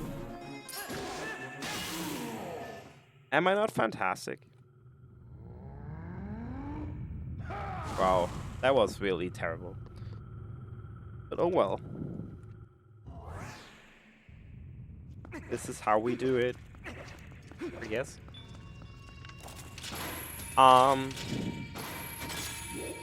So yeah, this was actually the Palace of Twilight. Now all we need to do is move over to the final fight and get through Hyrule Castle. There's one more mailman trigger here that we can actually skip on GameCube, but not on Wii.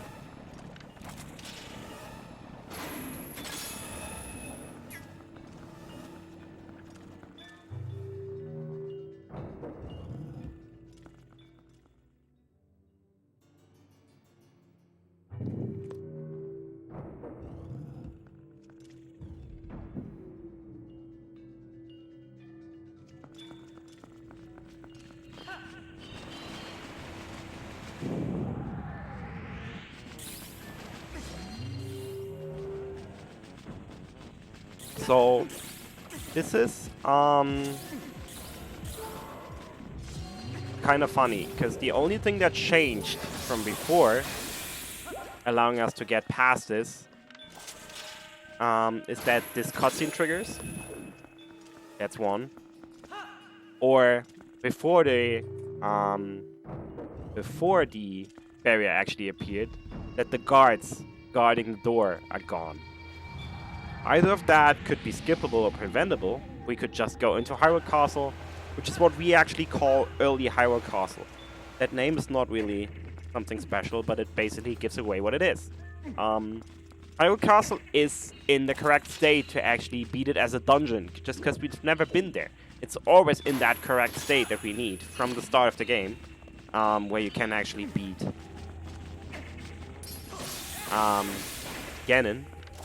If you just got in there. But we can't.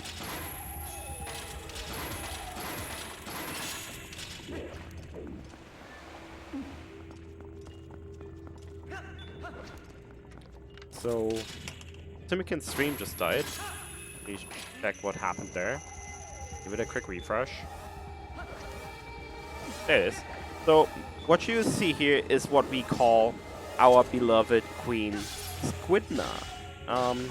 Squidna's cool. We like Squidna.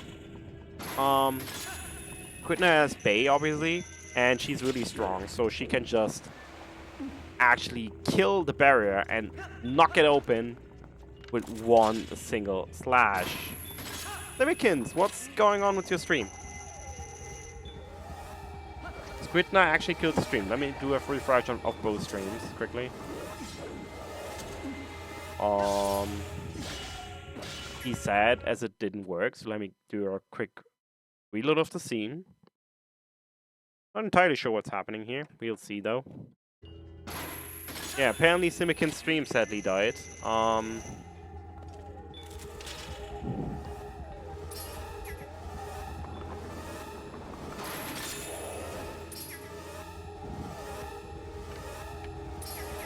I guess we'll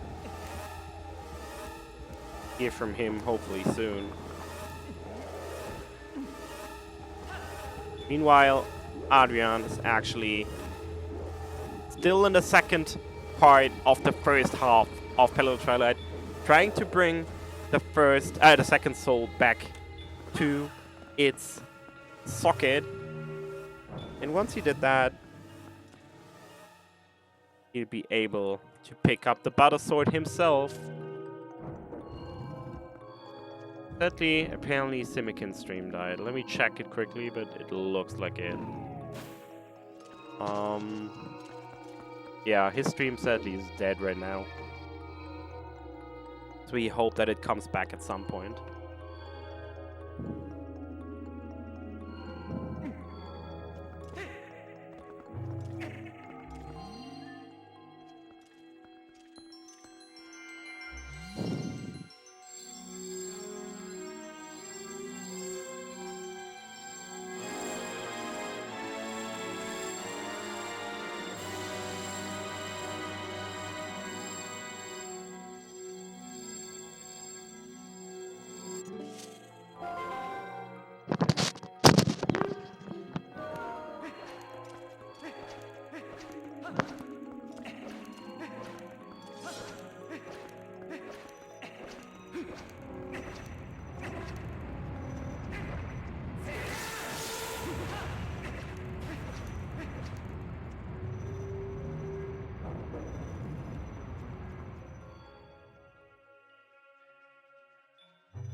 Wait, Simi, your power went out?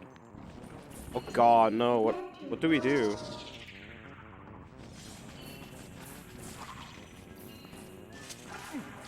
What are we doing now? So yeah, this is obviously a problem because probably your console went out as well, right? Last time you saved was... God, before Pillars of Twilight, obviously. Let me think. The last time you saved. After Ayalphos. Oh my lord.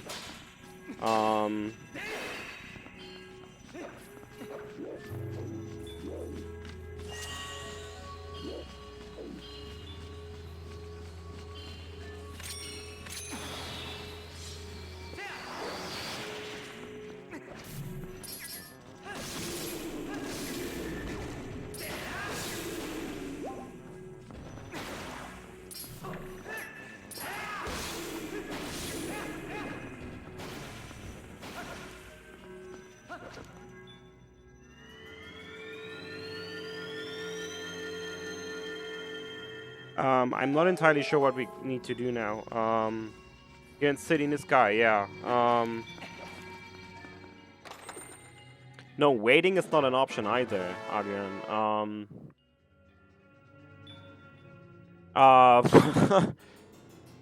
I wanna say... Ooh, yeah, this is terrible.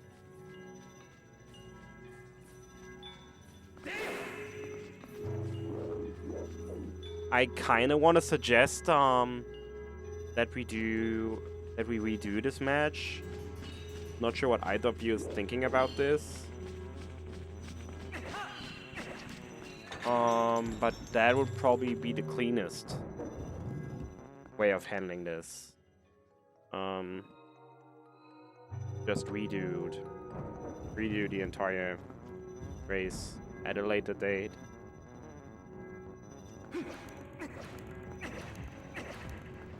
Well, yeah, you're getting your stream back up. That's good, but I mean, you lost like half an hour. Maybe.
That's Adrianki, what do you think? Should we just do a rematch? Not today, obviously, but this seems... I mean, technically you can take the win, obviously. Technically, it's just how it is. Technically, Adrianki can say, okay, I'm taking the win here. That would be fine, and since it's a double elimination bracket. But, yeah. That's actually completely up to the two of you.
Yeah, I want to just suggest that we actually do this run again. Do this again on you reschedule, and we try it again at a later date. And we just cut here basically. So obviously Adrian can continue playing because he might be, or he probably will PB.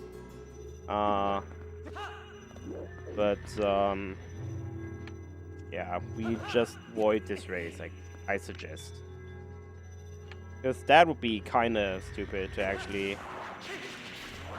make a Simi lose here, being that far ahead. And I'm pretty sure that Adrian agrees.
Oh yeah, what you can see is that Adrian is still going, and he'll probably PB. But since this is no longer the race that we will do, and that we will basically repeat, I suggest that we actually end the stream here and do this again at a later date. Because it's kind of getting late for me, so I'm not mad to get some sleep soon. Hope you all get that, but since this is now not, like, the result is not mattering anymore, I kind of feel like going to bed, because I didn't plan to do this, and I need to go to work soon, in a few hours, so this might actually be my best shot of getting into bed early. But yeah, this was the first of many, many races to come for this tournament. And I hope y'all will be here for more matches of this race, of this game, of this tournament. Yes, 2018, 2019 as well have not been the years of Twilight Princess. Y'all know that. Hey, who knows? Maybe 2020 will be the year of Twilight Princess. Who can say?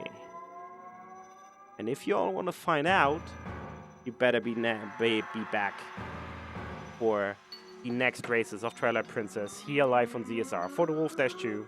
Until then, I want to thank you all for watching. Wish you a pleasant night, and I hope you'll be back for the rematch of this between simikins and MrAdrianki, and more matches to come later this week. Thank you all for watching, and we'll see you soon.